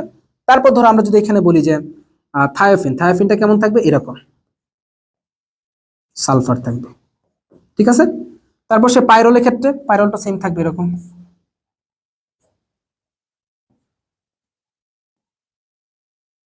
এই যে নাইট্রোজেন থাকবে, এই যে হাইড্রোজেন থাকবে, ঠিক আছে। তো পাইরলটা হচ্ছে কি সেম থাকবে, ওকে। আচ্ছা, তারপর সে পিরিডিনের ক্ষেত্রে পিরিডিন থাকবে এরকম, পিরিডিন থাকবে হচ্ছে এরকম থাকবে, এখানে দিলাম একটা, এখানে দিলাম একটা, এখানে দিলাম এরকম থাকবে, ওকে। আমার এখানে স্ট্রাকচারটা ঠিক মতো হয়নি, যাই হোক। সো আমরা এটা বুঝতে পারছি যে কোনটা হেটারোসাইক্লিক, কোনটা হচ্ছে কি হোমোসাইক্লিক, এগুলো পড়বো। আইসোটোনের উদাহরণ কি? তো আইসোটোন বলতে কি যেখানে নিউট্রন সংখ্যা সেম হবে। দেখো তো এখানে কি ভর সংখ্যা সেম, এটা হবে না। এখানে দেখো 31 - 15 কত হচ্ছে? 16। 32 - 16 16 আসতেছে, তার মানে কি এটা আইসোটোন। এটা হচ্ছে আইসোবার, এটাও আইসোবার। আর এটা হচ্ছে দেখো, এটা তো কিছুই হবে না। তো আইসোটোন মানে কি নিউট্রন সংখ্যা সেম হবে, আইসোবার মানে কি ভর সংখ্যা সেম হবে, আইসোটোপ মানে প্রোটন সংখ্যা সেম হবে, আইসোইলেকট্রনিক মানে কি ইলেকট্রন সংখ্যা সেম হবে, ওকে। এরপর আসা হচ্ছে কোমল পানীয় এর পিএইচ পরিসর কোনটি? দেখো কোমল পানীয় এর পিএইচ পরিসর চাইছে। দেখো কোমল পানীয় বলতে আমরা যে তোমার এগুলো খাই, সফট ড্রিঙ্কস যেমন 7 আপ খাই, প্রাণ আপ খাই, এই জিনিসগুলো। তো কোমল পানীয়ের পিএইচ পরিসর সাধারণত হচ্ছে কত? তোমার ধরো 4 থেকে 6। কত হচ্ছে সাধারণত? তোমার 4 থেকে 6, সরি 4 থেকে 6 না, এখানে 2 থেকে 4 মধ্যে হয়, এটা 2 থেকে 4 মধ্যে হয় সাধারণত, ওকে। তো এর থেকে গুরুত্বপূর্ণ জিনিস যেটা, সেটা হচ্ছে আমাদের আরো কয়েকটা তোমার পিএইচ জানতে হবে। যেমন কি রক্তের পিএইচ কত? 7.4 হয়, তাই না? রক্তের পিএইচ কত 7.4। দুধের পিএইচ কত 6.6 থেকে 6.9 হচ্ছে। তারপর আসো এটা কি মায়ের দুধের পিএইচ আর কি। এরপর হচ্ছে আমাদের যেমন প্রস্রাবের পিএইচ 4.8 থেকে 7.5, 4.8 থেকে 7.5। তারপর সে কি চোখের পানি পিএইচ কি সেম হবে। তারপর সে কি শ্যাম্পুর পিএইচ সেটা কত 5.0 থেকে 5.5 এগুলা। তো এই পিএইচ মানগুলা তোমরা ভালো করে মাথায় রাখবা, তারপর যেমন শিশুদের ত্বক পিএইচটা একটু তোমার বেশি হচ্ছে, তাই না, এগুলো একটু মাথায় রাখবা। ওকে, এখন আসো সার ব্যবহার করার ক্ষেত্রে। অনেক ক্ষেত্রে তোমাদের সারের কোয়েশ্চেন গুলো আসে। সার বলতে কি, কখন কোন সার ব্যবহার করবা। সাধারণত মাটির উর্বরতা থাকে কখন জানো, যখন মাটির পিএইচ হচ্ছে 3 থেকে 9 এর মধ্যে থাকে, তখন মাটিটা উর্বর থাকে। যদি মাটির পিএইচটা 3 এর কমে চলে আসে, গাছপালা মারা যাবে। আর 9 এর বেশি হইলে অণুজীবগুলো মারা যাবে। 3 এর কম আসলে গাছপালা মারা যাবে, 9 এর বেশি হলে কি অণুজীব মারা যাবে এবং কি মাটির উর্বরতা কমে যাবে। সো যখন 3 এর কাছাকাছি বা পিএইচটা যখন কম চলে আসে, তখন আমরা পিএইচটা বাড়ানোর জন্য কি করি, তোমার ধরো ক্ষারীয় যে সারগুলো থাকে, যেমন ধরো আমরা চুন ব্যবহার করতে পারি। ওকে, তারপর কি তোমার ধরো আমরা ব্যবহার করতে পারি হচ্ছে যেমন টিএসপি, ট্রিপল সুপার ফসফেট, এগুলো ব্যবহার করতে পারি যখন বাড়াইতে চাই। ওকে, আর যখন পিএইচ পরিমাণটা বেশি হয়ে যাচ্ছে মাটিতে বা ক্ষারীয় হয়ে যাচ্ছে, তখন আমরা এটাকে কমানোর জন্য আমরা ধরো মিউরেট অফ পটাশ ব্যবহার করতে পারি বা পটাশিয়াম নাইট্রেট ব্যবহার করতে পারি। এই জিনিসগুলো ব্যবহার করে আমরা কি করি, কমাইতে পারি। ওকে, তো আশা করি তোমাদেরকে এটাও ক্লিয়ার করে দিলাম। ওকে, নেক্সট কোয়েশ্চেন আসা হচ্ছে, আমাদের বলছে কি নিচের কোন মূল একটি বেনজিন বলয় সক্রিয়কারী। সো এই জায়গার কোয়েশ্চেনটা আসছে কোত্থেকে, অর্থপ্যারা এবং কি মেটা নির্দেশক থেকে। সো চলো আমরা একটু দেখে ফেলি যে প্রথমত হচ্ছে কি অর্থপ্যারা নির্দেশকটা একটু দেখবো আমরা, অর্থপ্যারা দেখবো, এন্ড দেন হচ্ছে কি আমরা মেটা নির্দেশক দেখবো। এই দুইটা জিনিসে দেখবো, একটা হচ্ছে আমরা দেখবো অর্থপ্যারা, আর একটা হচ্ছে কি আমরা দেখবো হচ্ছে মেটা নির্দেশক দেখবো। ওকে, আচ্ছা ফার্স্টে আসো অর্থপ্যারা নির্দেশকের ক্ষেত্রে। দেখো অর্থপ্যারা নির্দেশকটা হচ্ছে বেনজিন বলয়, মাথায় রাখবা অর্থপ্যারা নির্দেশকটা কি বেনজিন বলয়কে নিষ্ক্রিয়কারী। তো এটা মূলত কি হয় জানো, সিঙ্গেল বন্ড হয়। অর্থপ্যারাগুলো মূলত সিঙ্গেল বন্ড হয়, ঠিক আছে। অথবা মেটাটা আসো, মেটা হচ্ছে কি বেনজিন বলয় নিষ্ক্রিয় করবে, এটা বেনজিন বলয় নিষ্ক্রিয়কারী। ওকে, তো এটা তো মনে রাখবা কার্বন, অক্সিজেন, নাইট্রোজেন, সালফার এর যে কোনো দুইটা থাকে, বুঝছো। কার্বন, অক্সিজেন, নাইট্রোজেন, সালফারের যে কোনো দুইটা যদি থাকে, তাহলে হচ্ছে তোমার কি মেটা নির্দেশক। দুইটা ছাড়া যেমন কি একটা থাকতে পারে, তিনটা থাকতে পারে, বা নাও থাকতে পারে, বা বেশি থাকতে পারে, তাহলে সেটাকে বলবো আমরা অর্থপ্যারা নির্দেশক। বুঝাইতে পারছি, সেটাকে কি বলবো আমরা অর্থপ্যারা নির্দেশক। যেমন ধরো বলতে পারি সায়ানাইড, এটা কি একটা মেটা নির্দেশক, কার্বন নাইট্রোজেন আছে। আমরা বলতে পারি কি ধরো NO2, এটাকে একটা তোমার মেটা নির্দেশক বলতে পারি, তাই না, ইজিলি বলতে পারি। ওকে, আমরা বলতে পারি কি যেমন SO2, এটা একটা মেটা নির্দেশক বলতে পারি, বুঝছো। আচ্ছা, আর যেমন ধরো এখানে যদি আমরা বলি যে কোনটা তোমার হইতে পারে, যেমন ধরো আমরা বলতে পারি কি CH3 বলতে পারি, CH3 এটা বলতে পারি, এটা হচ্ছে কি আমাদের একটা তোমার ধরো, যেহেতু এখানে কি কার্বন শুধুমাত্র আছে, তার মানে এটা হচ্ছে অর্থপ্যারা নির্দেশক। এছাড়াও আরো কিছু জিনিস আছে, যে যেমন ক্লোরিন, ব্রোমিন, ফ্লোরিন, এগুলো হচ্ছে কি আয়োডিন, এগুলো হচ্ছে অর্থপ্যারা কিন্তু নিষ্ক্রিয়কারী। সাধারণত অর্থপ্যারাগুলো কি করে, সক্রিয়কারী না, বাট এগুলো হচ্ছে কি অর্থপ্যারা কিন্তু হচ্ছে কি নিষ্ক্রিয়কারী মূলক হবে। সো খেয়াল করো এখানে যে নিচের কোনটি বেনজিন বলে সক্রিয়কারী। সো আমরা দেখলাম কি ক্লোরিনটা হচ্ছে কি অর্থপ্যারা কিন্তু হচ্ছে নিষ্ক্রিয়কারী। CH3 একটু খেয়াল করে দেখবে শুধুমাত্র কার্বন আছে, তার মানে এটাকে আমরা অর্থপ্যারা বলতে পারতেছি। বাকি অপশনগুলো দেখি, সন্স, কার্বন, অক্সিজেন, কার্বন এবং অক্সিজেন এদের মধ্যে কি দুইটা আছে না, এদের মধ্যে যেহেতু দুইটা আছে, তার মানে কি এটা মেটা নির্দেশক। কার্বন, নাইট্রোজেন এদের মধ্যে দুইটা আছে না, তার মানে কি মেটা নির্দেশক। তো খেয়াল করে দেখো শুধুমাত্র এইটার মধ্যে হচ্ছে কি সিঙ্গেল বন্ড আছে, বাকি একটা তো কিন্তু সিঙ্গেল বন্ড নাই। এখানেও দেখো ডাবল বন্ড চলে আসতেছে, তার মানে সিঙ্গেল বন্ড আছে বিধায় এটাকে আমরা বলতেছি কি বেনজিন বলে সক্রিয়কারী, অর্থপ্যারা নির্দেশক। ক্লিয়ার? ওকে, আর ক্লোরিনটা কি অর্থপ্যারা, বাট হচ্ছে কি এটাতে আমরা কি মনে রাখবো, নিষ্ক্রিয়কারী হয়ে যায়, ডিফারেন্ট। ওকে, নেক্সট কোশ্চেনে চলো আমাদের। পরের কোশ্চেনটা আসছে, আবার দেখো বেনজিন বলে সক্রিয়কারী। দেখো আবার দেখো, সরি দুঃখিত, এই কোশ্চেনটা হচ্ছে টাইপিং মিস্টেক, কোশ্চেন ব্যাংকও মিস্টেক ছিল। এইটা মূলত হচ্ছে কি আলফা কণার ব্যাপারে জানতে চাইছে, নিচের কোনটা আলফা কণা, এটা কোশ্চেনে মিস্টেক আছে। তোমরা যখন কোশ্চেন ব্যাংক দেখবা, বিশেষ করে তোমরা যদি সেন্ট্রাল নলেজ বইটা দেখো আসপেক্টে, তখন দেখবে এখানে একটু টাইপিং মিস্টেক আছে, বা জয়কুলিতে আমি দেখি নাই, থাকতেও পারে। তো এখানে বলছিল মূলত কি যে আলফা কণা কোনটি। তো আলফা কণা হচ্ছে কি, আমরা মনে রাখবো যে আলফা, তো আলফা কণা জিনিসটা হচ্ছে আমরা জানি হচ্ছে কি হিলিয়াম, তাই না। দ্বি ধনাত্মক হিলিয়াম। ওকে, তো এটার মধ্যে কি থাকে মূলত দেখো তো, দ্বি ধনাত্মক হিলিয়াম, এইটার ভর হচ্ছে কত 4, এটার প্রোটন হচ্ছে কত 2, এটার নিউট্রন হচ্ছে কত 2, এবং এটার ইলেকট্রন হচ্ছে কত 0। এটা কোনো ইলেকট্রন নাই, দুইটাই চলে গেছে 0, তাই না? কারণ চার্জ হচ্ছে কি +2। তাহলে আমরা বলতে পারি কি 1 নিউট্রন 1 প্রোটন না, 2 নিউট্রন 2 প্রোটন। ওকে, সো আমরা একটু ভালো করে আলফা বিটা এবং কি গামা এই তিনটাকে জানি। আমরা কি জানবো এখন? Alpha beta gamma. So alpha কোন হচ্ছে কি, আমরা একটু আগে দেখলাম 4 2 2 প্লাস, বিটা মানে হচ্ছে কি 0 -1। বিটা করা নিঃসরণ করা মানে হচ্ছে কি তোমার প্রোটন একটা করে বৃদ্ধি পাওয়া -1। তার গামা হচ্ছে কি 0 0। গামাকে আসলে কণা বলা হয় না, গামা হচ্ছে একটা তড়িৎ চুম্বকীয় তরঙ্গ। ওকে, সো মনে রাখবা এই আলফা কণা হচ্ছে কি, এই আলফা কণার আয়নায়ন বেশি। যদি বলা হয় যে কোনটির আয়নায়ন ক্ষমতা বেশি, তাহলে মাথায় রাখবা আলফা কণা। আয়নায়ন ক্ষমতার ক্ষেত্রে আমরা যদি এটা দেখি আলফা বিটা গামা এরকম থাকবে। আর গামার ক্ষেত্রে মাথায় রাখবা এটা হচ্ছে কি তোমার ভেদন ক্ষমতা বেশি, এইটার ভেদন ক্ষমতা বেশি থাকবে। সো ভেদন ক্ষমতার ক্রমটা হচ্ছে কি প্রথম গামা, তারপর হচ্ছে কি বিটা, তারপর হচ্ছে তোমার কি আলফা। এই হচ্ছে কি আমাদের আলফা বিটা এবং গামা, বুঝাইতে পারছি? তো এগুলো তেজস্ক্রিয় বিক্রিয়া যেগুলো থাকে এগুলো থেকে, এই তেজস্ক্রিয় বিক্রিয়াগুলো অনেক ক্ষেত্রেই তোমার হচ্ছে কি চলে আসতে পারে, অনেক ক্ষেত্রে। ওকে, তাহলে আমরা আশা করি এটা বুঝছি, আমাদের এই কোশ্চেনটা শেষ। তো আলফা কণা দিয়ে আমরা কিন্তু তোমার মূলত কি রাদারফোর্ডের যে নিউক্লিয়াস আবিষ্কার, এই আবিষ্কারটাও কিন্তু আলফা কণা পরীক্ষা দ্বারা হয়, বুঝছো? তো ভালো করে মনে রাখবে এই জিনিসগুলো। এরপর আসো ফাজানের নীতি, মোস্ট ইম্পর্টেন্ট টাইপ। এরপর কি? এরপর হচ্ছে আমাদের ফাজানের নীতি, দ্য মোস্ট ইম্পর্টেন্ট টাইপ, খুবই গুরুত্বপূর্ণ, এটা খুবই গুরুত্বপূর্ণ ফাজানের নীতি।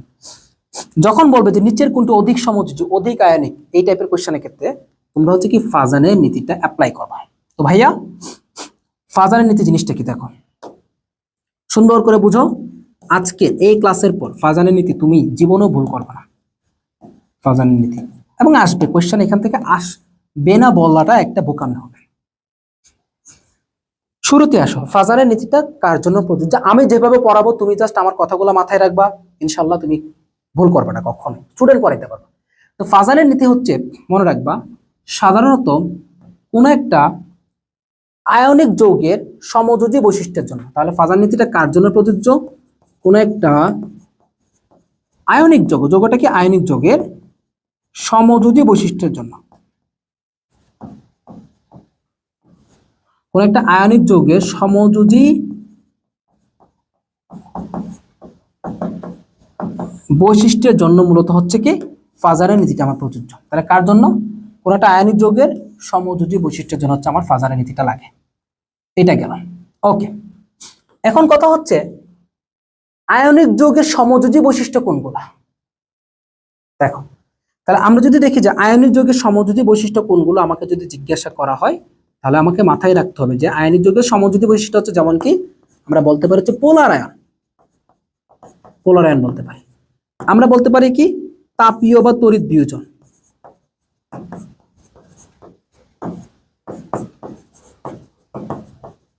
অর্থাৎ এ দ্বারা বোঝাচ্ছে যে যারা ফাজারের নীতিকে মানবে তাদের হচ্ছে কি পোলার আয়নটা বেশি হবে, তাদের হচ্ছে কি সমযোজী বৈশিষ্ট্য বেশি হবে, তাদের হচ্ছে কি অল্প তাপ বা অল্প তড়িতে তারা কি অধিক বিয়োজিত হবে। পরে আসো, তাহলে আয়নিক বৈশিষ্ট্য হিসেবে আমরা কোনগুলো দেবো? ওকে, তো আয়নিক বৈশিষ্ট্য জায়গায় আমরা বলতে পারি হচ্ছে, যেমন ধরো, বা আমরা এখানে ইজিলি বলতে পারি যারা একটা চার্টে মিলে, তোমাদেরকে একটা চার্টেতে আরো বেশি ইজি হবে। অর্থাৎ যারা ফাজারের নীতি মানবে তাদের কি পোলার আয়ন বেশি হবে, তাপীয় বা তড়িৎ বিয়োজন বেশি হবে, তাদের হচ্ছে কি গলনাঙ্ক অথবা স্ফুটনাঙ্কটা কম হবে, তাদের হচ্ছে কি দ্রাব্যতা কম হবে। বুঝাইতে পারছি? বা আয়নিক বৈশিষ্ট্যটা কম হবে। এটা হচ্ছে ফাজারের নীতি জিনিসটা। এখন আসো ফাজারের নীতিটাকে তুমি কিভাবে এক্সপ্লেইন করবা, সেটা হচ্ছে কি মনে রাখবা, ক্যাটা মামা ছোট হলে এনা মামা বড়। ক্যাটা মামা ছোট হলে এনা মামা বড়। ডি ও এফ থাকলে সেই মামাকে ধরো, ডি ও এফ থাকলে সেই মামাকে ধরো। অর্থাৎ যদি দেখো যে তোমার প্রথমত দেখতে হবে কি যে তোমার যে যৌগটা দেওয়া থাকবে সেটার মধ্যে, যেমন ধর আমি যদি বলি যে লিথিয়াম ক্লোরাইড আর এটা হচ্ছে কি সোডিয়াম ক্লোরাইড, তো আমি বললাম যে নিচের কোনটার মধ্যে সমযোজী বৈশিষ্ট্য বেশি।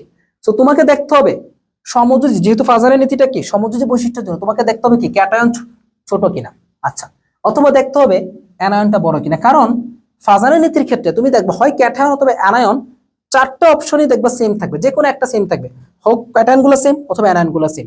তো যেটা সেম থাকবে সেটা নিয়ে কাজ করবে না, যেটা সেম থাকবে না সেটা নিয়ে কাজ করবে। যেমন ধরো এই দুইটার ক্ষেত্রে এখানে ক্লোরিন ক্লোরিন সেম আছে, আমি কাজ করবো কাকে নিয়ে, লিথিয়ামকে নিয়ে কাজ করবো এবং কি সোডিয়ামকে নিয়ে কাজ করবো। এখানে খেয়াল করো যেহেতু লিথিয়াম এবং সোডিয়াম কি ক্যাটায়ন, তার মানে দেখতে হবে এই দুইটা ক্যাটায়নের মধ্যে কে ছোট, ছোট কে লিথিয়াম ছোট। সো আমরা বলতে পারি কি এটার ফাজানের নীতিটা মানে, এটা ফাজানের নীতি মানে, অর্থাৎ এটা সমযোজী বৈশিষ্ট্যটা কি বেশি হবে লিথিয়ামের ক্ষেত্রে, এইটার পোলারায়ন বেশি হবে, এইটার তোমার তড়িৎ বিয়োজনটা বেশি হবে। সেম তড়িৎ তুমি এটা তো দিবে এটা তো দিবা, বেশি বিয়োজিত হবে এটা। আবার এইটার কি গলনাঙ্ক কম হবে, স্ফুটনাঙ্ক কম হবে, দ্রাব্যতা কম হবে। তো আমি আশা করি তোমাদেরকে বুঝাইতে পারছি ফাজার নীতিটা। সো যে কোনো কোশ্চেন আসতে পারবে। তাহলে এখানে দেখো কোনটি অধিক সমযোজী, তার মানে কি আমাকে এখানে ফাজান অ্যাপ্লাই করতে হবে। তুমি খেয়াল করে দেখো এই যে ক্লোরিন ক্লোরিন ক্লোরিন ক্লোরিন চারটা অ্যানায়ন সেম, এখন আমাকে ক্যাটায়ন নিয়ে কাজ করতে হবে। তাহলে অধিক সমযোজী কে হবে, যার হচ্ছে কি যেখানে আমার ক্যাটায়ন ছোট পাবো। সো এখানে যদি ক্যাটায়নের আকারটা আমি এই করি তাহলে দেখো লিথিয়াম, তারপর কি পটাশিয়াম, সরি লিথিয়ামের পর হচ্ছে কি আমার সোডিয়াম, তারপর পটাশিয়াম, তারপর হচ্ছে কি সিজিয়াম। আমরা বলতে পারি কি লিথিয়াম ক্লোরাইড। বুঝছো?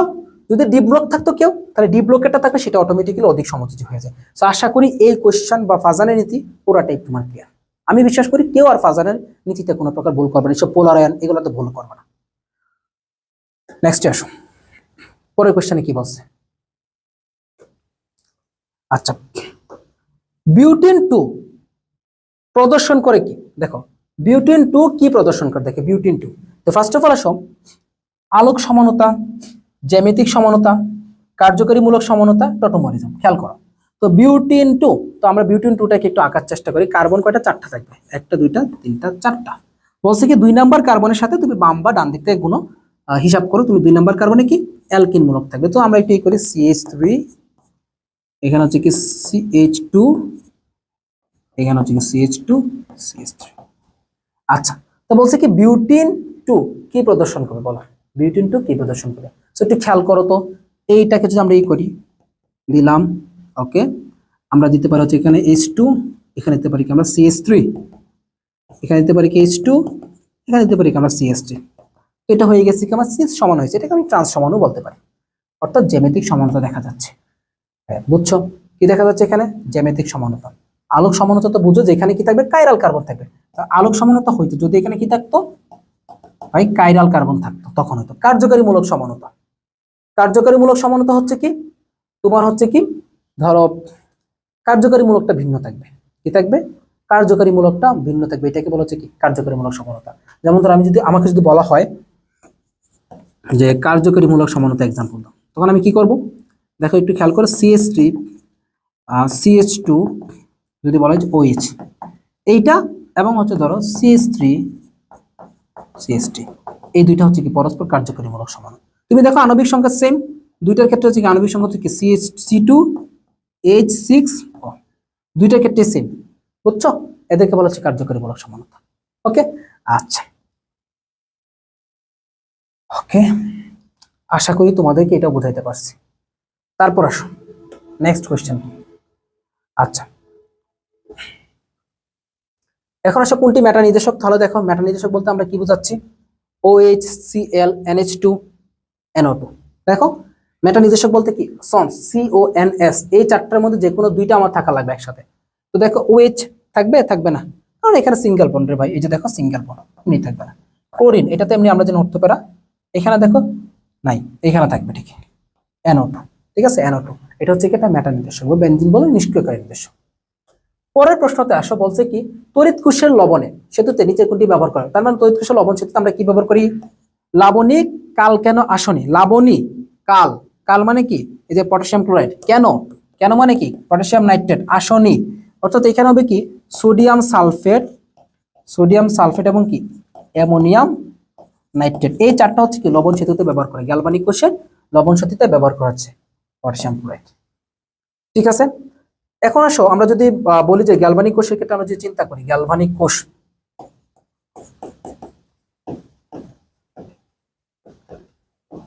গ্যালভানিক কোষ, ঠিক আছে, এটা ইম্পর্টেন্ট। গ্যালভানিক কোষ বা আমরা বলতে পারি একে ড্যানিয়েল কোষ বলতে পারি। ওকে, তো মাথায় রাখবা গ্যালভানিক কোষে অ্যানোডে কে থাকে? জিঙ্ক দণ্ড। ক্যাথোডে কে থাকে? কপার দণ্ড। বুঝছো? আর দুইটার মাঝে কি থাকে? লবণ সেতু থাকে। এবং কি থাকে? দ্রবণটা কি থাকে? Sulphuric acid. দ্রবণ কি থাকে? Sulphuric acid. এদের ইএমএফ কত? মাথায় রাখবা, ইএমএফ হচ্ছে কত? 1.1 ইলেকট্রন। এটা হচ্ছে কি গ্যালভানিক কোষের ইএমএফ। ঠিক আছে, ওকে। এটা কি তোমার তোমার এটা হচ্ছে কি দ্বিকক্ষ বিশিষ্ট। বুঝছো? এটা কি দ্বিকক্ষ বিশিষ্ট। ওকে, এখন আসো আমরা গ্যালভানিক কোষে মোটামুটি পড়লাম। গ্যালভানিক কোষের ক্ষেত্রে একটা জিনিস মাথায় রাখবা, সেটা হচ্ছে সাধারণত জিঙ্ক থেকে কপার, জিঙ্ক থেকে কপারের দিকে সাধারণত ইলেকট্রনের পরিবহন হয়।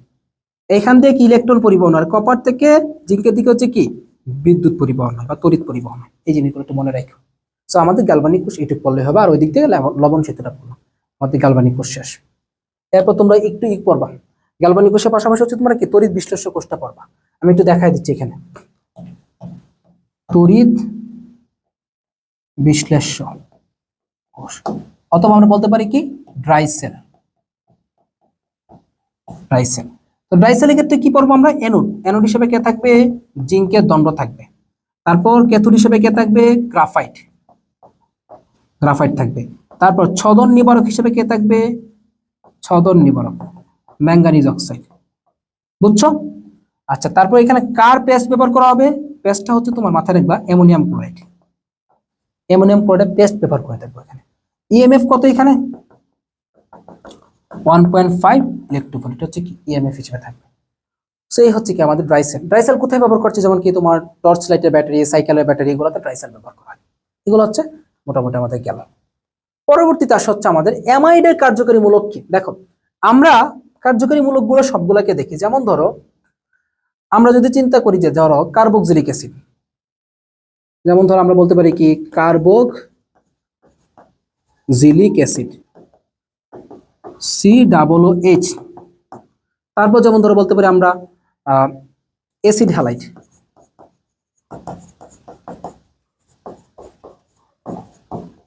COX, হ্যালোজেন থাকবে একটা। তারপর যদি বলি কি আমরা এস্টার,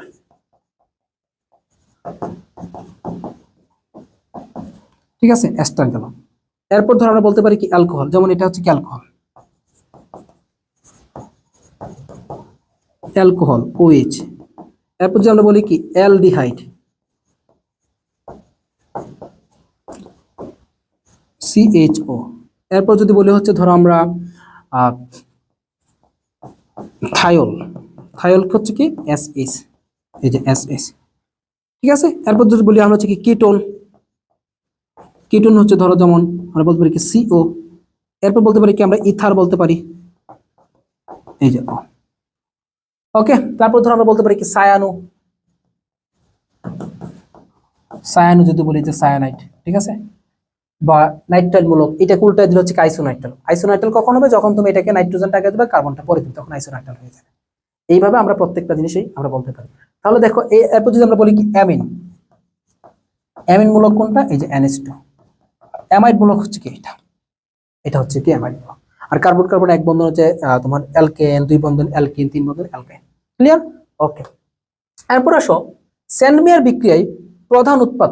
দেখো স্যান্ডমেয়ার বিক্রিয়াটা খুব ইম্পর্টেন্ট একটা বিক্রিয়া।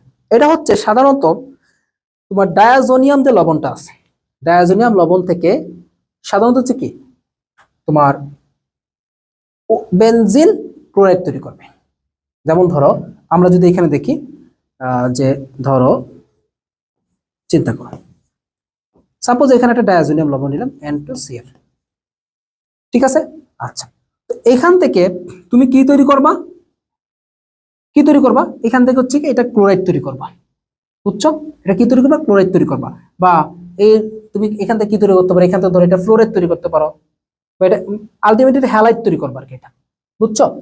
এটা হ্যালাইড তৈরি করবে। এখন তুমি যেটাই তৈরি করতে চাও, ম্যাক্সিমাম ক্ষেত্রে ক্লোরাইডটাই তৈরি করা হয়। তুমি যেটাই তৈরি করতেছো, ধরো তুমি এখানে ক্লোরাইড তৈরি করবা, এখানে তুমি হচ্ছে কি কিউপ্রাইস ক্লোরাইড দিবা প্রভাবক হিসেবে, আর অবশ্যই এখানে এটার অ্যাসিড দিবা। বুঝছো? বুঝাইতে পারছি? তাহলে আলটিমেটলি এখানে আমার কি আসতেছে দেখো তো, এখানে আমার আসতেছে হচ্ছে, ধরো আমি যদি চিন্তা করি এখান থেকে যে আমার কি আসতেছে, এখানে যদি আমি চিন্তা করি C6H5Cl, C6H5Cl আসতেছে। তুমি যেটাই তৈরি করো স্যান্ডমেয়ার বিক্রিয়ার মাধ্যমে তুমি বেনজিন ডায়াজোনিয়াম ক্লোরাইড থেকে তুমি কি করবে, ওইটার হ্যালাইডটা তৈরি করবে, বেনজিন হ্যালাইড তৈরি করবা। বুঝছো? তুমি যদি এখানে ফ্লোরিন দিতে, এখানে ফ্লোরিন আসতো, এখানে ফ্লোরিন আসতো। তুমি যদি এখানে ব্রোমিন দিতে, এখানে ব্রোমিন আসতো, এখানে ব্রোমিন আসতো, এখানে ব্রোমিন আসতো। এখানে সায়ানাইড দিলে এখানে সায়ানাইড, এখানে সায়ানাইড আসতো। ক্লিয়ার? এটা হচ্ছে স্যান্ডমেয়ার বিক্রিয়া, প্রধান উৎপাদ হবে। এখন আসো আরো কিছু বিক্রিয়ার নাম বলি তোমাদেরকে। যেমন ধরো আমরা যদি বলি যে আমরা বলতে পারি হচ্ছে কি হফম্যান ক্ষুদ্রাংশকরণ বিক্রিয়া। হফম্যান ক্ষুদ্রাংশকরণ বিক্রিয়া, এখানে কি হবে, অ্যামাইড থেকে, মাথায় রাখবা, অ্যামাইড থেকে অ্যামিন তৈরি হবে। রোজেনমুন বিজারণ বিক্রিয়া, রোজেনমুন বিজারণ বিক্রিয়ার ক্ষেত্রে কি হবে মনে রাখবা, এখানে হচ্ছে কি অ্যাসিড হ্যালাইড থেকে, ধরো অ্যাসিড হ্যালাইড থেকে তুমি কি তৈরি করবা, অ্যালডিহাইড তৈরি করবা। এটা হচ্ছে রোজেনমুন বিজারণ বিক্রিয়া। ক্লিয়ার? এই জিনিসগুলো একটু মাথায় রাখবা।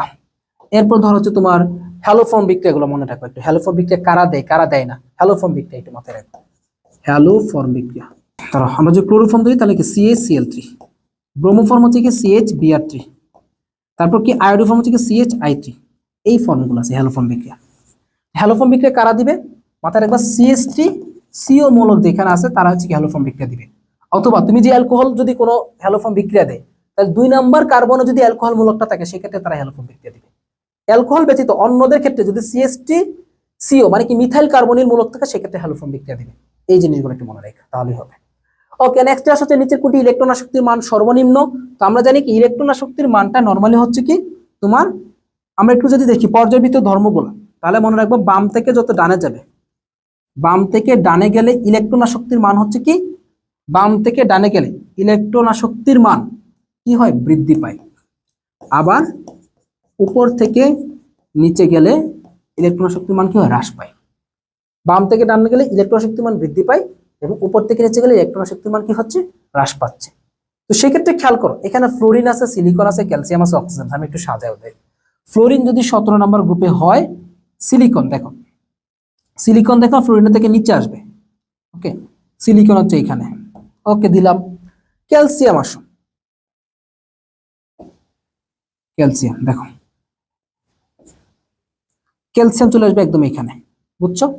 ক্যালসিয়াম চলে আসবে কোথায়, একদম এখানে চলে আসবে। অক্সিজেন আসো, অক্সিজেনের ক্ষেত্রে এটা চলে আসবে কোথায়, এখানে চলে আসবে।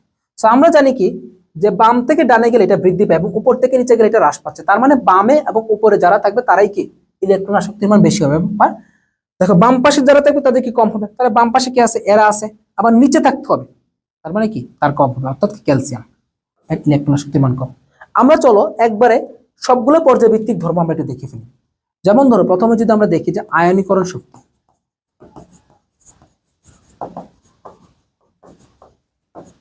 আয়নীকরণ শক্তি এটা যদি আমরা দেখি তাহলে হচ্ছে আমরা কি পাবো, 1 নম্বরে পাবো হচ্ছে দেখো, এটা যখন কি হবে বাম থেকে ডানে যাবে তখন আয়নীকরণ শক্তি কি হয়, বাড়ে। বাম থেকে ডানে গেলে এটা বাড়ে। আবার যদি আয়নীকরণ শক্তি একই গ্রুপের ক্ষেত্রে উপর থেকে নিচে যায় তখন কি আয়নীকরণ শক্তিটা হ্রাস পাচ্ছে। তবে এখানে ভাইয়া কিছু ব্যতিক্রম জিনিস আছে, এক্সেপশনাল। এক্সেপশনাল জিনিসটা হচ্ছে কি, আমরা একটু দেখি এক্সেপশনাল জিনিসটা একটু দেখতে পাবো। এক্সেপশনালের মধ্যে এখানে হবে হচ্ছে তোমার নাইট্রোজেনের থেকে অক্সিজেন কি ডানে অবস্থিত, বাট নাইট্রোজেনের থেকে অক্সিজেন ডানে থাকলেও নাইট্রোজেনের আয়নীকরণ শক্তিটা বেশি হয় বিকজ অফ এটা সুস্থিত অবস্থা থাকে। আবার দেখো বেরিলিয়ামেরটাও বোরনের থেকে বেশি থাকে। ইলেকট্রন শক্তির কথা বললাম। তারপর আসো তোমার তড়িৎ ঋণাত্মকতার ক্ষেত্রে আসো। তড়িৎ ঋণাত্মকতাটা আমি বলে দিচ্ছিলাম, তড়িৎ ঋণাত্মকতাটা এটাও কি বাম থেকে, এর আগে একটা ভিডিওতে দেখা যায় বাম থেকে ডানে এটা কি হচ্ছে, বৃদ্ধি পাচ্ছে। আবার উপর থেকে নিচে এটা কি হচ্ছে, হ্রাস পাচ্ছে। বুঝছো? আচ্ছা, আবার দেখো সবথেকে তড়িৎ ঋণাত্মক হচ্ছে গিয়ে ফ্লোরিন, আর সবথেকে তড়িৎ ধনাত্মক হচ্ছে গিয়ে সিজিয়াম। সুস্থিত সবথেকে তড়িৎ ধনাত্মক হচ্ছে সিজিয়াম। এই গেল মোটামুটি আমাদের পর্যায়ভিত্তিক ধর্মগুলো। পারমাণবিক আকার, দেখো পারমাণবিক আকার যদি কখনো আসে তাহলে আরো ভালো করে মনে রাখবা। আকারের ক্ষেত্রে হচ্ছে কি, তুমি দেখবা বাম থেকে যত ডানে যাবে ততই কি আকার হ্রাস পাবে। বিকজ অফ কি, ডানে গেলে শক্তিস্তর ইলেকট্রন বাড়ে এবং কি এগুলো সেন্টারের দিকে বেশি মানে ঝুঁকে পড়ে, যার ফলে কি আকারটা সংকুচিত হয়ে পড়ে। আবার দেখো উপর থেকে যদি নিচে যাই, উপর থেকে নিচে হইলে আকারটা হচ্ছে কি আবার তোমার বৃদ্ধি পাচ্ছে। ওকে, তাহলে বাম থেকে ডানে গেলে আকার হ্রাস পায়, উপর থেকে নিচে গেলে আকার বৃদ্ধি পাচ্ছে। চার্জিত অবস্থায় ক্ষেত্রে যত পজিটিভ চার্জ যত বাড়বে, মনে রাখবা একই নিষ্ক্রিয় গ্যাসের কাঠামো গঠন সাপেক্ষে পজিটিভ চার্জ বাড়লে আকার হচ্ছে কি হ্রাস পাচ্ছে, নেগেটিভ চার্জ যদি বাড়ে আকার হচ্ছে বৃদ্ধি পাবে। একই নিষ্ক্রিয় গ্যাসের কাঠামো সাপেক্ষে, ভিন্ন ভিন্ন নিষ্ক্রিয় গ্যাস হলে হবে না। তো এই হচ্ছে আমাদের ওভারঅল পারমাণবিক পর্যায়ভিত্তিক ধর্মগুলো, আমি এখানে ক্লিয়ার করিয়ে তোমাদেরকে দিয়েছি। তারপর আসলে লাস্ট কোয়েশ্চেন আজকে আমাদের, কোন যৌগটি অ্যালিফেটিক ও অ্যারোমেটিক উভয় ধর্ম প্রদর্শন করে? তাহলে সাইক্লোহেক্সেন, সাইক্লোহেক্সেন, এই সাইক্লোহেক্সেনের ক্ষেত্রে দেখো কোনো জায়গাতেই কিন্তু তোমার কি থাকবে না, তোমার ধরো এটা মানে এর বাইরে, ধরো সাইকেলের বাইরে কোথাও কিছু থাকবে না সাইক্লোহেক্সেনের ক্ষেত্রে, বুঝছো? আচ্ছা এরপর আসো, সাইক্লোহেক্সেন মানে কি আমরা একটু আগে দেখে আসছি, তুমি দেখো এই যে H2,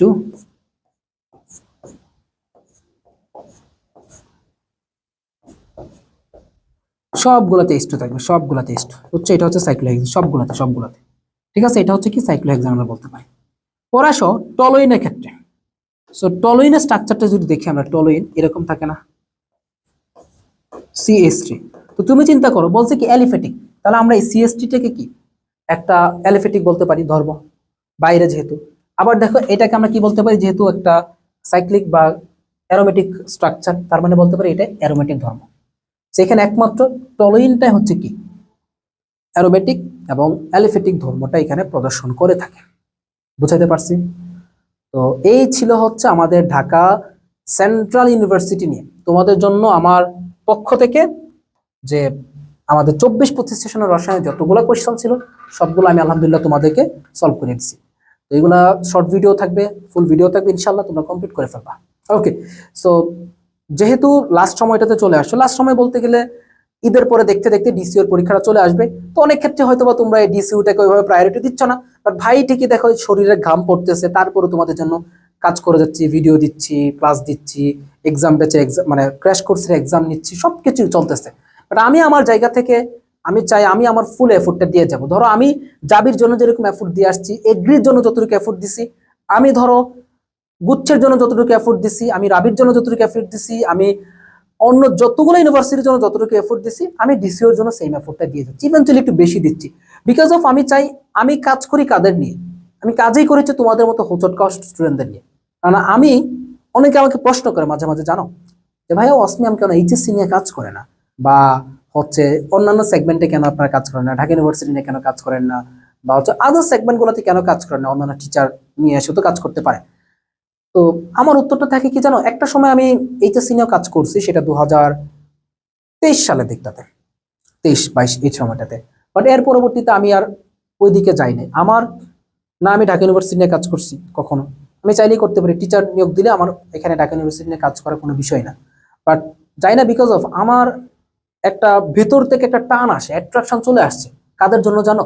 যারা তোমরা হুচট খাওয়া স্টুডেন্টস। মানে আমার কথা হচ্ছে, যে স্টুডেন্টটা আমাকে কোনো স্টুডেন্ট এইচএসসিতে চিনুক বা না চিনুক, আমার একটা লেকচার শোনুক বা না শুনুক, আমার কোনো প্রয়োজন নাই, ওখানে দেওয়ার মতো অনেকেই আছে। বাট যখন একটা স্টুডেন্ট বারবার হোচট খাচ্ছে দেখতেছি, ওই স্টুডেন্টটা কোথায় গিয়ে দাঁড়াবে? মানে সে ওই সময়টা থেকে নিজের বড় ভাইয়ের মতো একটা মানুষ খোঁজে, যেই মানুষটা তাকে অলওয়েজ সাপোর্ট করবে, যে মানুষটা তাকে গাইড করবে, যেই মানুষটা তাকে সঠিক পথটা দেখাবে, সেই মানুষটাকে খুঁজে। আমি এই মানুষটা হওয়ার জন্য গত 4টা বছর যাবত চেষ্টা করতেছি, এবং আল্লাহর রহমতে ওই জায়গাটাতে তোমাদের ধারণা মতো হয়তো ওই জায়গাটাতে কিছুটা হলেও পৌঁছাইতে পারছি। আমি এই জন্য হচ্ছে কি উচ্চতর স্টুডেন্টদের জন্য সবসময় কাজ করি। এই একটা কারণেই দেখতে পারো যে আমার এত বড় একটা ব্যাচ, ডিসিওর যে ব্যাচটা দিছি, আমার কেউ বলতে পারবে না যে এটা 199 টাকার ব্যাচ। আমার কোনো স্টুডেন্ট ভর্তি হওয়ার পর বলতে পারবে না যে এই ব্যাচটা 199 টাকার ব্যাচ।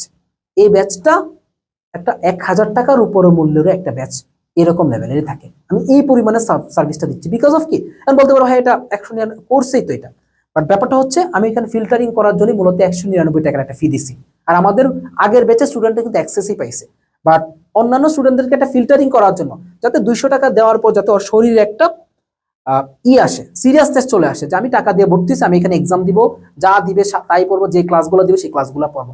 এই জন্যই মূলত হচ্ছে আমি ওদেরকে 199 টাকা ব্যাচটা দিছি। তারপরেও কিন্তু আমি লাস্ট পর্যন্ত কাজ করতেছি, প্রত্যেকটা দিন কাজ করতেছি, আমি প্রত্যেকটা দিন ভাই কাজ করতেছি, প্রত্যেকটা দিন তোমাদের জন্য কন্টেন্ট করতেছি, প্রত্যেকটা দিন হচ্ছে রিভিশন মেটেরিয়ালস বানাচ্ছি, বিকজ তোমরা যাতে একটা জায়গায় ভাই টিকে আসতে পারো। মানে আমি আমার হুচটকা স্টুডেন্টগুলোরে ধারণ করি, ওরাই আমাকে, আমার ওসপিএমকে টিকিয়ে রাখছে, ওরাই আমাকে এতদূর নিয়ে আসছে। এবং এই হুচটকা স্টুডেন্টগুলোর যতদিন পর্যন্ত সুযোগ আছে আমি ততদিন পর্যন্ত আছি।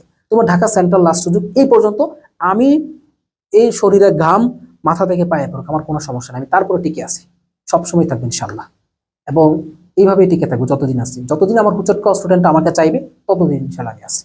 ঠিক আছে, তো আমি যদি পারি, আমার যদি এনার্জি থাকে, আমি চাইলে এখন এইচএসসির ওয়ান শট দিতে পারতাম ভাই, কোনো সমস্যা ছিল না, পারতাম না, পারতাম, বাট আমি যাচ্ছি না। আমার নতুন নতুন স্টুডেন্ট আমার ওখানে আসতো, ওদেরকে আমি আবার অ্যাডমিশনে ঢোকাই দিতে পারতাম, আমার ইজিলি মার্কেট আমি ক্যাপচার করতে পারতাম। বাট তারপরেও আমি আমার মতো করে লাস্ট এক্সাম পর্যন্ত সেই যে কথা দিয়ে আসছিলাম, মানে হচ্ছে জবান যেটা দিছিলাম ভাই, সেই জবান আমি রাখতেছি, লাস্ট এক্সাম পর্যন্ত তোমাদের জন্য টিকে রয়েছি ইনশাল্লাহ। এইভাবে আমি থাকবো, বাট তোমরাও টিকে থাকবা, তোমরা হচ্ছে এই এনার্জিটা নিয়ে পড়াশোনা করো। ঠিক আছে, ক্লাসটা করছো আশা করি ভালো লাগছে, অ্যান্ড পরের ক্লাসটা ইনশাল্লাহ খুব শীঘ্র আপলোড হবে। আসসালামু আলাইকুম।